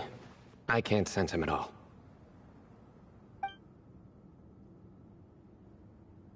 Jeez, Sethos. Did you set him up for that one? What are you, a two-man act?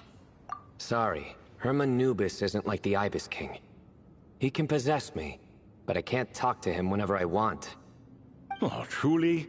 Does that mean he's gone? Oh, I would have liked to reminisce about old times with him. Ah, the cat! It speaks! Ugh, of course it speaks. In fact, it is not an it at all. You do me a great offense. My apologies. Esteemed cats, sir?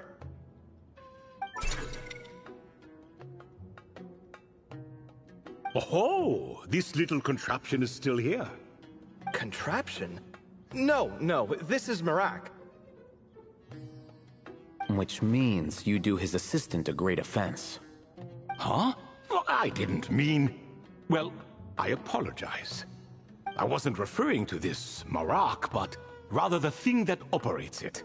King Deshret was quite partial to it. I have forgotten what it was called. It must have had an official name, albeit in the old tongue. Even if I did remember, I would need to translate it into modern language. Ah, it's not important. Marak's a fine name. Even better than the original, if you ask me. Who thought of it? And the remodeling, quite well done indeed.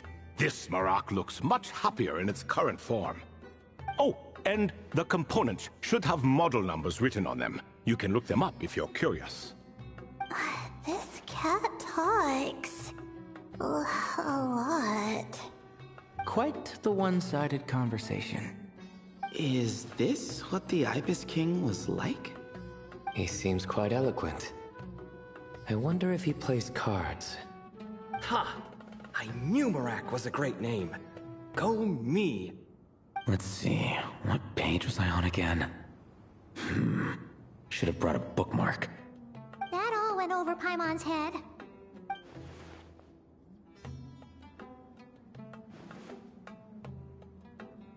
Hello indeed. For you to know my name. Yes, I was not mistaken. You are special among your companions. But you are all guests. It is only proper to invite you in. Come then, this way.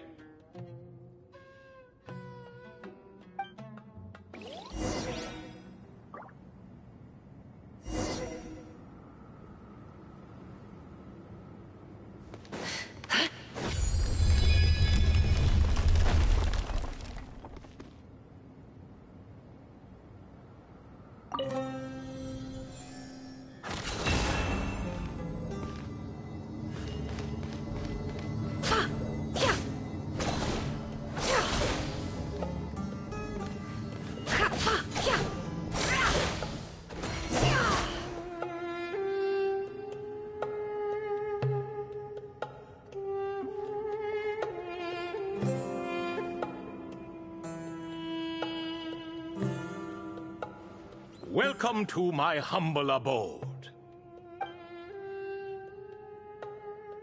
Oh, your house sure is spacious, Lord Ibis King.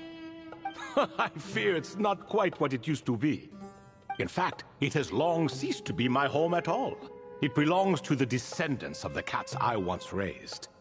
Such adorable creatures, aren't they? Take the one I'm borrowing here, for instance. A chubby fellow with such lovely fur.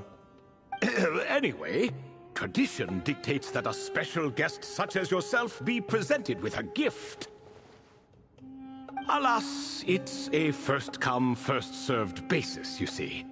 I fear with the passage of time, none are left. What? So the treasure's gone already? Treasure, you say? Not an inaccurate description.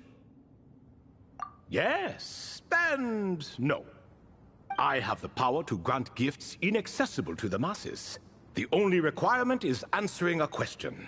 Not a bad deal, yes? Of course, my questions were given unto me by King Deshret, who in turn received them from the Mistress of Flowers. There are 3, and no more. What causes our rise and fall? What obliterates love and hate? What determines truth and falsehood? The more he talks, the less Paimon understands. I see. That must mean Gudars and Makaira managed to answer 2 of the 3. Another who understands. Oh, so that's the event those 2 slabs are depicting. Ah, priests and their records. A singular obsession, and quite boring, too. After being imprisoned within Aru, I could, on occasion, take the form of a cat to converse with those around me. But I despised speaking to them. No conversational skills whatsoever. Now, humans like you who stumble in here from time to time, you are much more interesting. Hold on! We're getting off topic again. The 3 questions you just mentioned? What are they for, exactly? Ah, that is a story that begins with King Deshret. And we're in for another long one. Nostalgia for the past is common to us all, is it not? And our king, he was such a proud, solemn man in those days. He watched us speak of the present and the future, of the wisdom we possessed or were about to obtain. We were his proud retainers, confident in our belief that, so long as each one of us used our abilities to the fullest, progress was inevitable. Yet, King Deshret's ambition was not destined to be allowed in a closed-off world such as this. So nothing went as planned. In fact, from the beginning, there were signs an outcome of this nature was inevitable. Because although there were 7 pillars, one was forever absent. Al-Ahmar would insist the Dendro Dragon Sovereign was one of us, but the dragon herself rejected that idea. Huh. Like a card you can never seem to draw from your deck. More like a card that was never in the deck to begin with. Alas, that's just who Al-Ahmar was. There was nothing we could do about that. And I always preferred chess to cards. In the end, life grew unbearable for our king. But, of course, those who remain must continue to live on. But subjects like us were less fortunate. After all, the fate of a retainer is decided by the king, including the chance to walk away. So it was then that King Deshret had Kroko, Goti, and I locked up within Aru, where we remain to this day. Kroko. Goti? Ah, of course. You're more familiar with their full names. Sobek, the Crocodile King, and Hereshef, the Goat King. And let me tell you, when it comes to chess, Hereshef was a habitual backseat strategist, always spewing nonsense from the sidelines. Well, Sobek was all too quick to take his terrible advice, to the point where I was the one who got accused of cheating. Chess is an exercise in patience, and that man couldn't sit still to save his life. He could never excel at that game. In fact, neither of them were good at chess. Even so, we played together often, and since I was always the winner, we got along quite well. What are you laughing at? Were we not good friends? No one's laughing. Paimon would never. No, not you. It's Goti. He's laughing for no reason again. Can you not hear him? Ah, right. Of course you can't. The two of them are inside Aru, as am I, so only I can hear them. What is even going on here? Has he, started to lose it after being trapped for so long? That does happen to prisoners serving life sentences. Speaking of which, how's Azar doing these days? I doubt he's doing much of anything. Just what I wanted to hear. What is the meaning of this? You doubt my words? I have half a mind to not talk at all. Oh, no. They're not questioning you, Lord Ibis King, just discussing other things. Please, continue. In that case, where were we? Getting to the part about the 3 questions. Hopefully. Ah yes, we're almost there.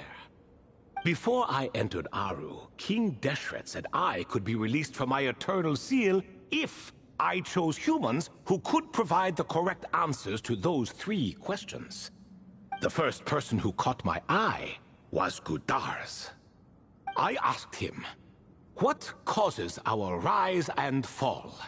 He answered, conspiracy and betrayal, for it renders the righteous and wise unable to succeed, and thus nations fall. I found his answer quite interesting, so I bestowed upon him the power to deceive. The second human I chose was Makira. I asked her, what obliterates love and hate? She said unto me, I have nothing left to lose. Vengeance alone can quench both love and hate. I found this to be another fascinating response, so I granted her the power to be loved. But both of them ended up... Now then, young one, riddle me this. Did their answers point to this fate, or was it the power I bestowed upon them that determined their end? I'm just an observer who doesn't understand their circumstances, so I can't answer. A clever reply. I do not wish to comment either. It is all in the past at this point. My only wish was for their answers to be acknowledged by King Deshret's rules, and bring me one step closer to freedom. As for the final person, her fate remains to be seen, so I will not reveal her name.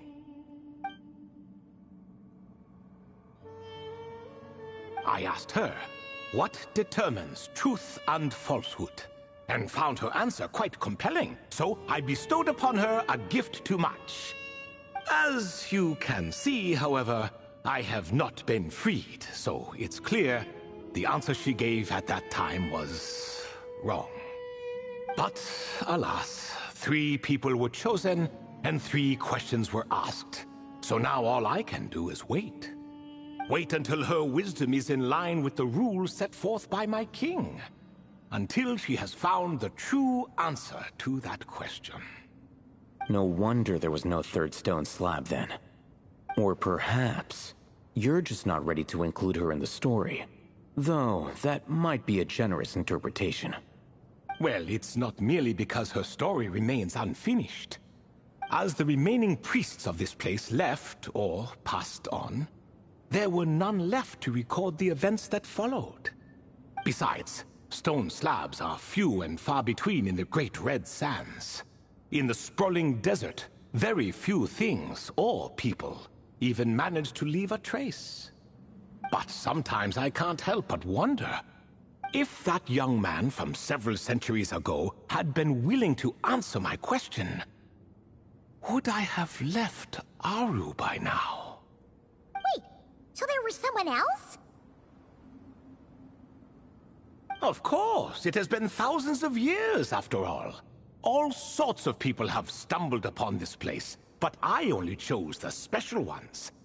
That young man had such a singular intelligence, though his companion, by contrast, was rather average. The author of those notes we found? The student named Zandik? Ah, yes, I think that was his name. In truth, I was unsure whether I should grant him my third remaining gift. He was, of course, exceedingly clever, but he was also mistrustful and narcissistic in equal measure, and there did not seem to be a line he was unwilling to cross. Too much power could be dangerous in the hands of someone like him, so I found myself rather relieved when he declined my gift. Oh, he turned you down? Did he give a reason? Yes. He said he didn't need it. I still remember the look in his eyes. Nothing stood out per se, and still I could sense contempt and disdain radiating from his gaze. I could not give an exact reason, but on instinct I just knew it would not end well to get close to a man like that. So, I tricked him. Stick close to your companion, I said. Only the descendants of Tulatula can come and go as they please. Leave him behind, and there is no escape for you. So, does that mean his companion wasn't a descendant of Tulatula? Oh no, that part was true. The lie was in the other half. Anyone can enter or exit this place. There are no restrictions. I saw that his companion was exhausted and was concerned Sandik might leave him behind, or worse, that some other accident might befall him. So I made up an excuse to prevent Sandik from going a step too far. Oh, and speaking of, Sandik's companion had the same blue hair and pointed ears as you. Wait, does that mean Layla's also a descendant of Tulatula?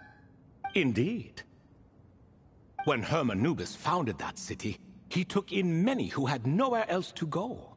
Today, their progeny are scattered to the four winds, and indeed are far more numerous than I could have imagined.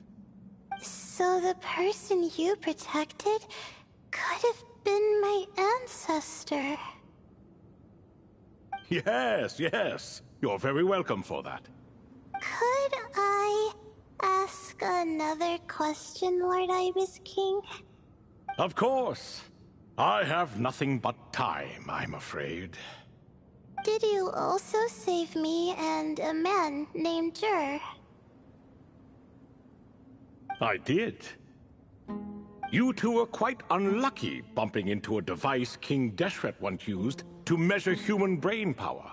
That contact caused more knowledge than you could handle to flood into your minds. So I replaced that knowledge with simpler, repetitive information. Of course, the side effect being the same thought repeating over and over again in your mind, but that should resolve itself in time. How many moons are there in the sky? Yes, that was the phrase I used in your head. I forgot the other one, though. I believe it had something to do with food. Both were spur-of-the-moment decisions, so no need to dwell on the meaning too much. Oh, I see. Thank you, Lord Ibis King. As I said, young one, you are most welcome. If you're inclined to return the favor, perhaps you could turn off that device so no one else can trigger it? There's only so much a cat's paw can do, so I'm afraid this is something I must leave to you. Or Marak, I suppose. Oh, splendid! Another one bites the dust. Such is the fate of things here. Day by day, little by little, the remnants of ages past fade into obscurity. For that reason, the gifts of bygone eras, be they tied to your blood or technological in nature, are not to be revered. They are tools, nothing more. Disrespectful? I simply make the most of what I have. Besides, our king has been gone all these years. What good does it do to revere him now? Oh, are you talking to the Goat King again? No, Croco this time. He's pestering me for another game of chess. Says he wants to even the score.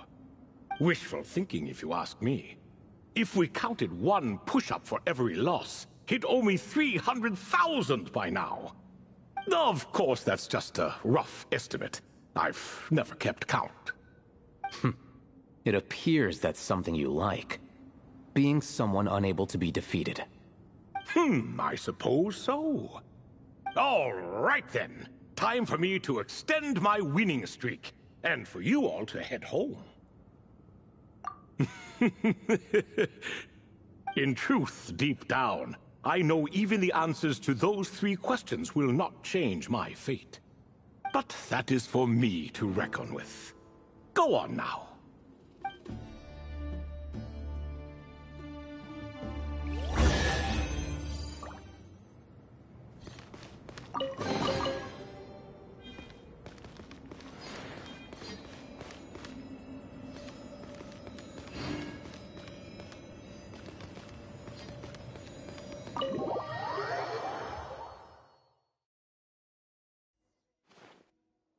Excuse me. Do you even know what time it is?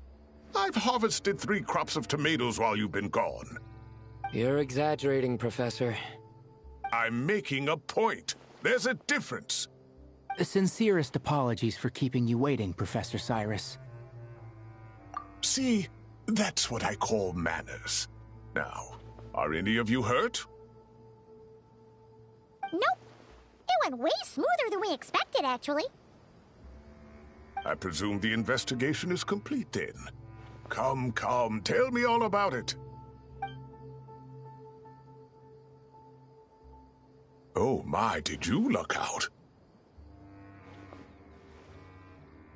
If you've read the work from the Vahumana Dashan, you would know that the Ibis King has, well, let's call it a mixed record. Perhaps he softened up a bit in his old age, and that's why he chose to help you. Or perhaps he just didn't have a good enough reason not to help us. See? Marak agrees. How do you even know that's what Marak meant?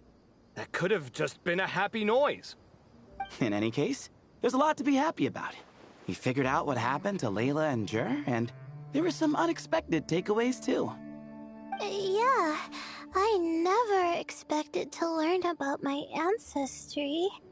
I've always thought of myself as just an ordinary student.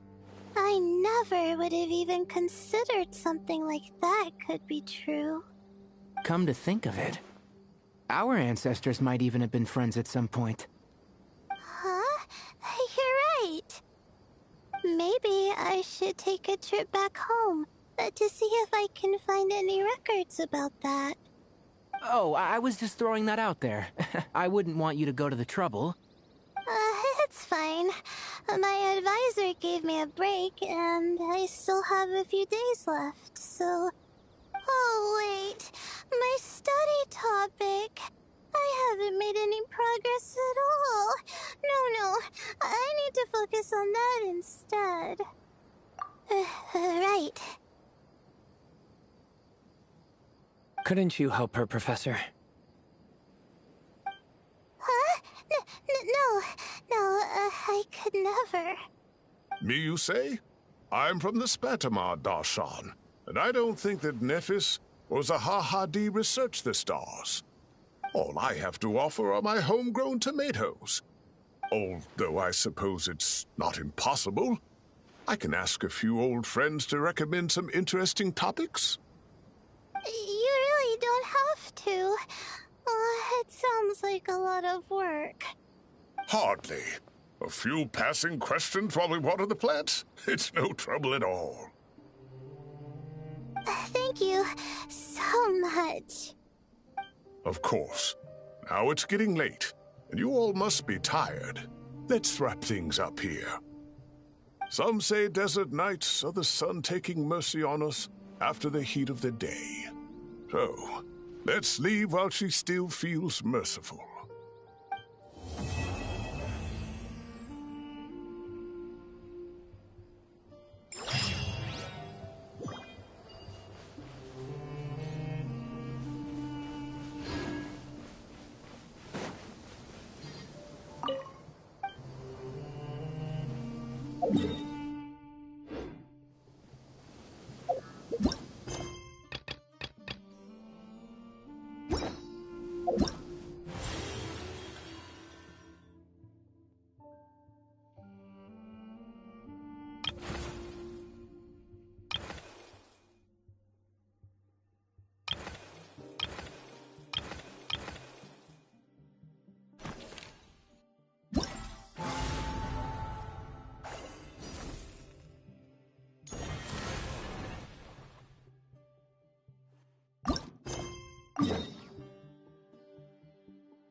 Traveler, Paimon, over here! Welcome to the home base of the Fieldwise Center. As you can see, the core projects are already up and running, so we can get to work at any time. Huh. This feels like one of those places light novels talk about. You know, the adventuring hubs where rookies gather to take quests and stuff. Oh, and almost like a school festival at the same time, with everyone getting together to learn and then forming teams to hone their skills. It's so exciting! Well, this place isn't quite as decked out as a school festival, but Master Tainari said the Academia plans to be generous with the resources. Anyway, before students and researchers head out on dangerous field missions, they can come here for advice and emergency training. We even have professionals on staff that can join their teams to serve as guides or safety personnel. Yeah, you can think of it like a forward operating base, equal parts theoretical training and field practice. We'll familiarize new recruits with potential challenges in the wild and take them through drills so there's no reason to panic during the real thing. Amber, you're here too? Surprised? I know I was. I'm off duty right now, so I was planning to just drop in on Kali for a bit. But I didn't realize how busy she'd be. I'm not the type of person to sit around and watch, so I decided to be her assistant. Sorry, Amber. I didn't mean to put you to work during your time off. Don't worry about it. A little relaxation balanced out with some fulfilling work is a great vacation in my book. Plus, I've learned a whole bunch of stuff too. And I got to see the Traveler in Paimon again. I mean, it just keeps getting better. We should have a giant feast once we're done here. How does that sound? A feast with the first friend we met in Sumeru and the first friend we met on our whole journey. Oh, that sounds just about as awesome as a giant plate of sticky honey roast. All right, down to business then. Kale and I are in charge of the Scouting Speedsters project. The focus is using devices and machines to pass through hazardous areas, survey terrain, and get details on potential threats. Plus, a mortar research indicates that during dangerous situations, having the support of an adorable companion can help set adventurers' minds at ease and prevent excess nerves. So, we took inspiration from Cullen Anba and Baron Bunny to create 2 scouting devices that are both adorable and useful. Cullen Anbot and Bar Drone Bunny. So far, feedback has been pretty positive. Once we've collected enough data, the Academia will continue to refine the scouting buddies and release even more designs. A bunch of Cullen Ambas and Baron Bunnies running around the wilderness? What is that gonna look like? Plus, with you to guide our 2 little scouts, we'll be able to obtain some great data. Once you have a more complete understanding of the Fieldwise Center, you should come test them out. Now come with me. I'll introduce you to the other consultants. Oh yeah, the lady with the greenish-blue hair also has a super adorable device over there. But it does something completely different than our scouting buddies. I'm looking forward to seeing it in action. Oh hey! Another familiar face! Come on, let's go say hi!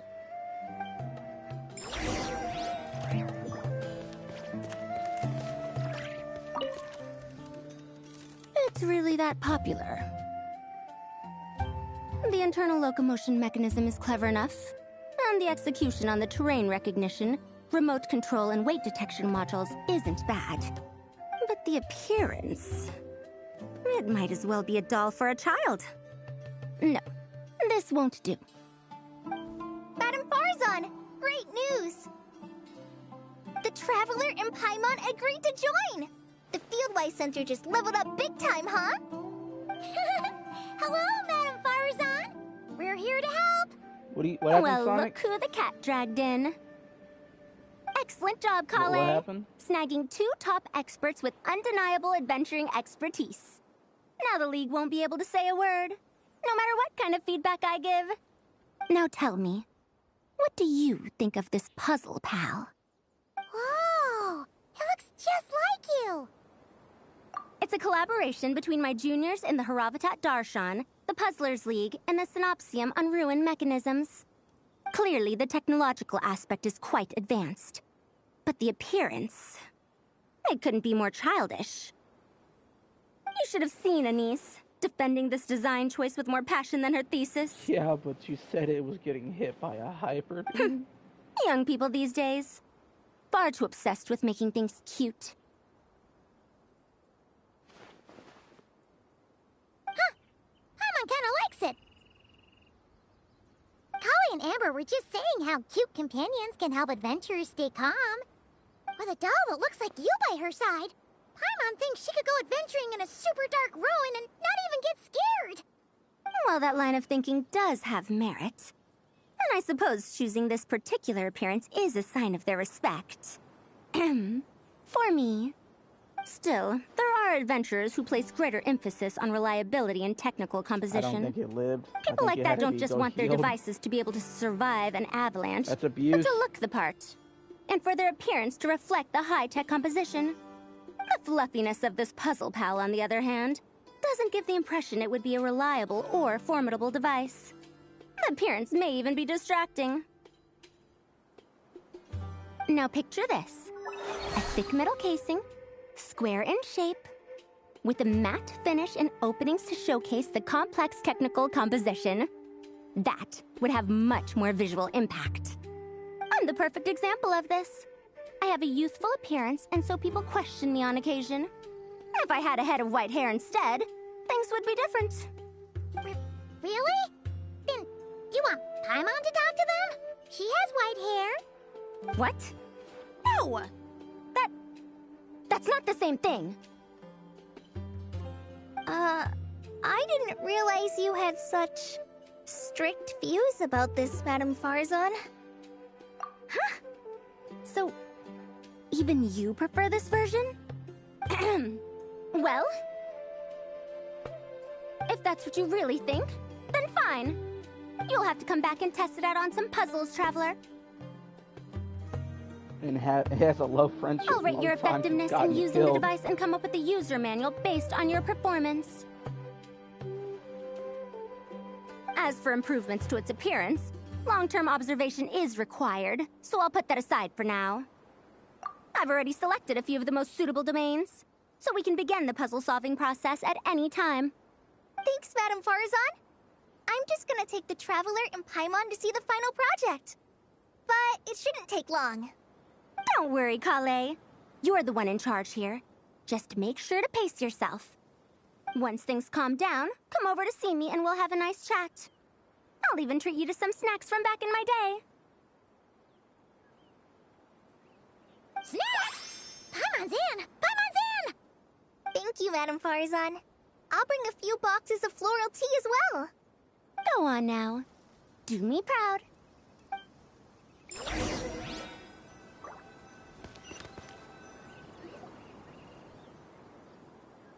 This last one is a long-term project we're calling the Security Division.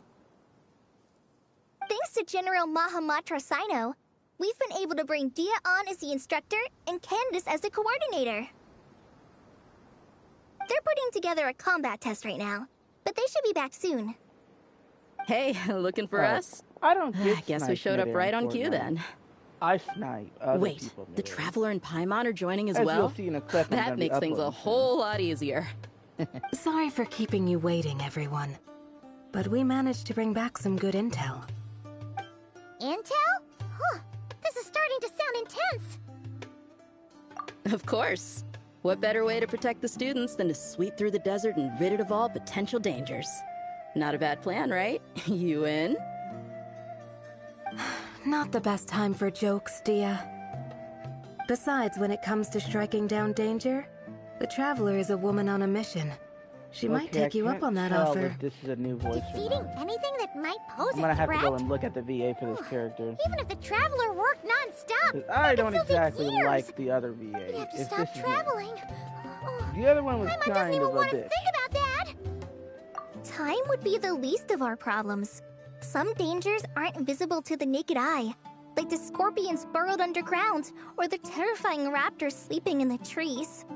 You can't get rid of them until they jump out to attack you. For situations like these, we'd have to combine Madame Farazan's recommendations with Amber's approach to scouting, calculating our chances of encountering enemies and our expected operation times. Whoa, whoa, whoa. Pencils down, everyone. That was just a joke. The Security Division's goal is a lot simpler, actually. We're just here to ensure that fieldwork teams include trained combat personnel. Some of this work has been entrusted to the Blazing Beasts and other mercenaries, but members of investigation teams who pass the combat test can also qualify. Before an investigation team is allowed to head into a dangerous area, The group must include at least 2 professionals who have passed the assessment. And Dia and I were just out collecting intel on the best place to hold the test. We found a domain filled with monsters and bandits of all levels. Hopefully, they don't mind us borrowing their stomping ground for a bit. It'll only cost them a few smacks on the head. Oh, so we just need to supervise, right? That's right. Participant safety is our utmost priority. So we'll organize a group of capable personnel to take it in shifts. We still need to figure out our testing metrics, though. Fighting is different from an actual exam, and there's no one right answer. But I haven't had Mercenaries any like proper me, modernization. we all have our own style. That's not a problem in actual I've had combat, mods. but when it comes to teaching, But I'm we always the one tend to having stick to too deal much to with what the we're used problems to. because no one's So, ever there. we need someone to give us a baseline. Someone who has the experience, but also takes a more flexible approach in combat. Yeah, based on what you just described, the Traveler seems like the perfect person for the job. Great. appreciate Working that. with you is always You a take pleasure, it easy, Traveler. though, man. Smooth as butter on a steak. Don't forget about compensation for the Traveler in Paimon, Dia. You agreed without doing the math first. Ah, it's fine. We'll just split the funds Kale wrangled for us, 20-80. 10 for me, 10 for you, 80 for the 2 of them. Wait, we're getting 80%? Don't sweat it. We're just in charge of the long-term operations. You're the one setting the metrics for the whole thing. So I think we got the better end of the deal. We've talked about a partnership in the past, haven't we? Well then, consider this the perfect place to start. Then I'll draw up a detailed overview of the compensation so it's clear for everyone. That'd be great. And don't worry, Miss Candace. About that piece of land you're leasing to the Academia, the one used for grain storage, I managed to get them to agree to a 30% increase in their rent payments. Oh, thank you. Those funds will go to fixing up some of the village facilities, which should make for a more comfortable experience when investigation teams stop there in the future. All right, we should finish up our arrangements for the combat test. Stop by our station when you're ready, Traveler. See you soon. Oh, you sure are the beating heart of this operation, Kale. He brought the whole gang together. Oh, no. I'm just doing what I can. I still have so much to learn, so much work to coordinate. But for now, let's just give it our all. You bet! We'll make the Fieldwise Center the best it can be!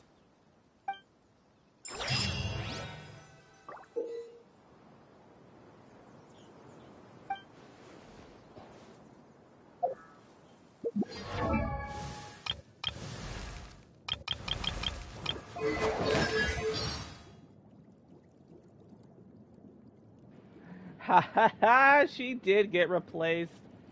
Oh, I love it. That's what you get, Shara. You know what to say. Fuck around and find out. And she fucked around and she most definitely found out.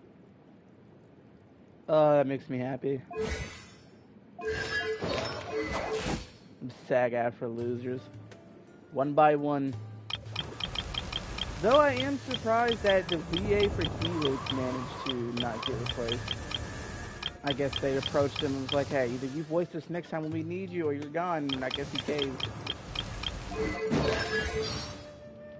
Yeah, he caved. Emotions are like a raging... Alright. Well, the story was that up surges through short the this mind. patch for the More often than like, not, at if you least try to 3 hold them back, you'll be swept different away quests, by their unstoppable and there's force. usually a And if you try to ignore them cutscene, but they didn't have a entirely, cutscene. you'll end up At least for the first time, they didn't have a cutscene. To be yourself to honest. pieces. Wasn't expecting that. It's fine, I'll pull it. Dang it. Would have been cool. Alright, anyway. I should probably stop pulling. The story's done. That was awfully fast.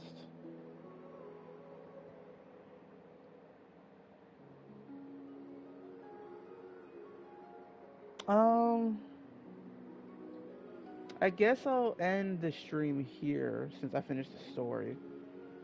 I'll do like minigame stuff either on a separate stream or I'll do it off stream. Don't trust your eyes uncritically. People Well, I still only got see things what to they do. want to. I So have don't things be to do. your own fool. Anyway, I'm heading out. You guys take it easy. Catch you in the next one.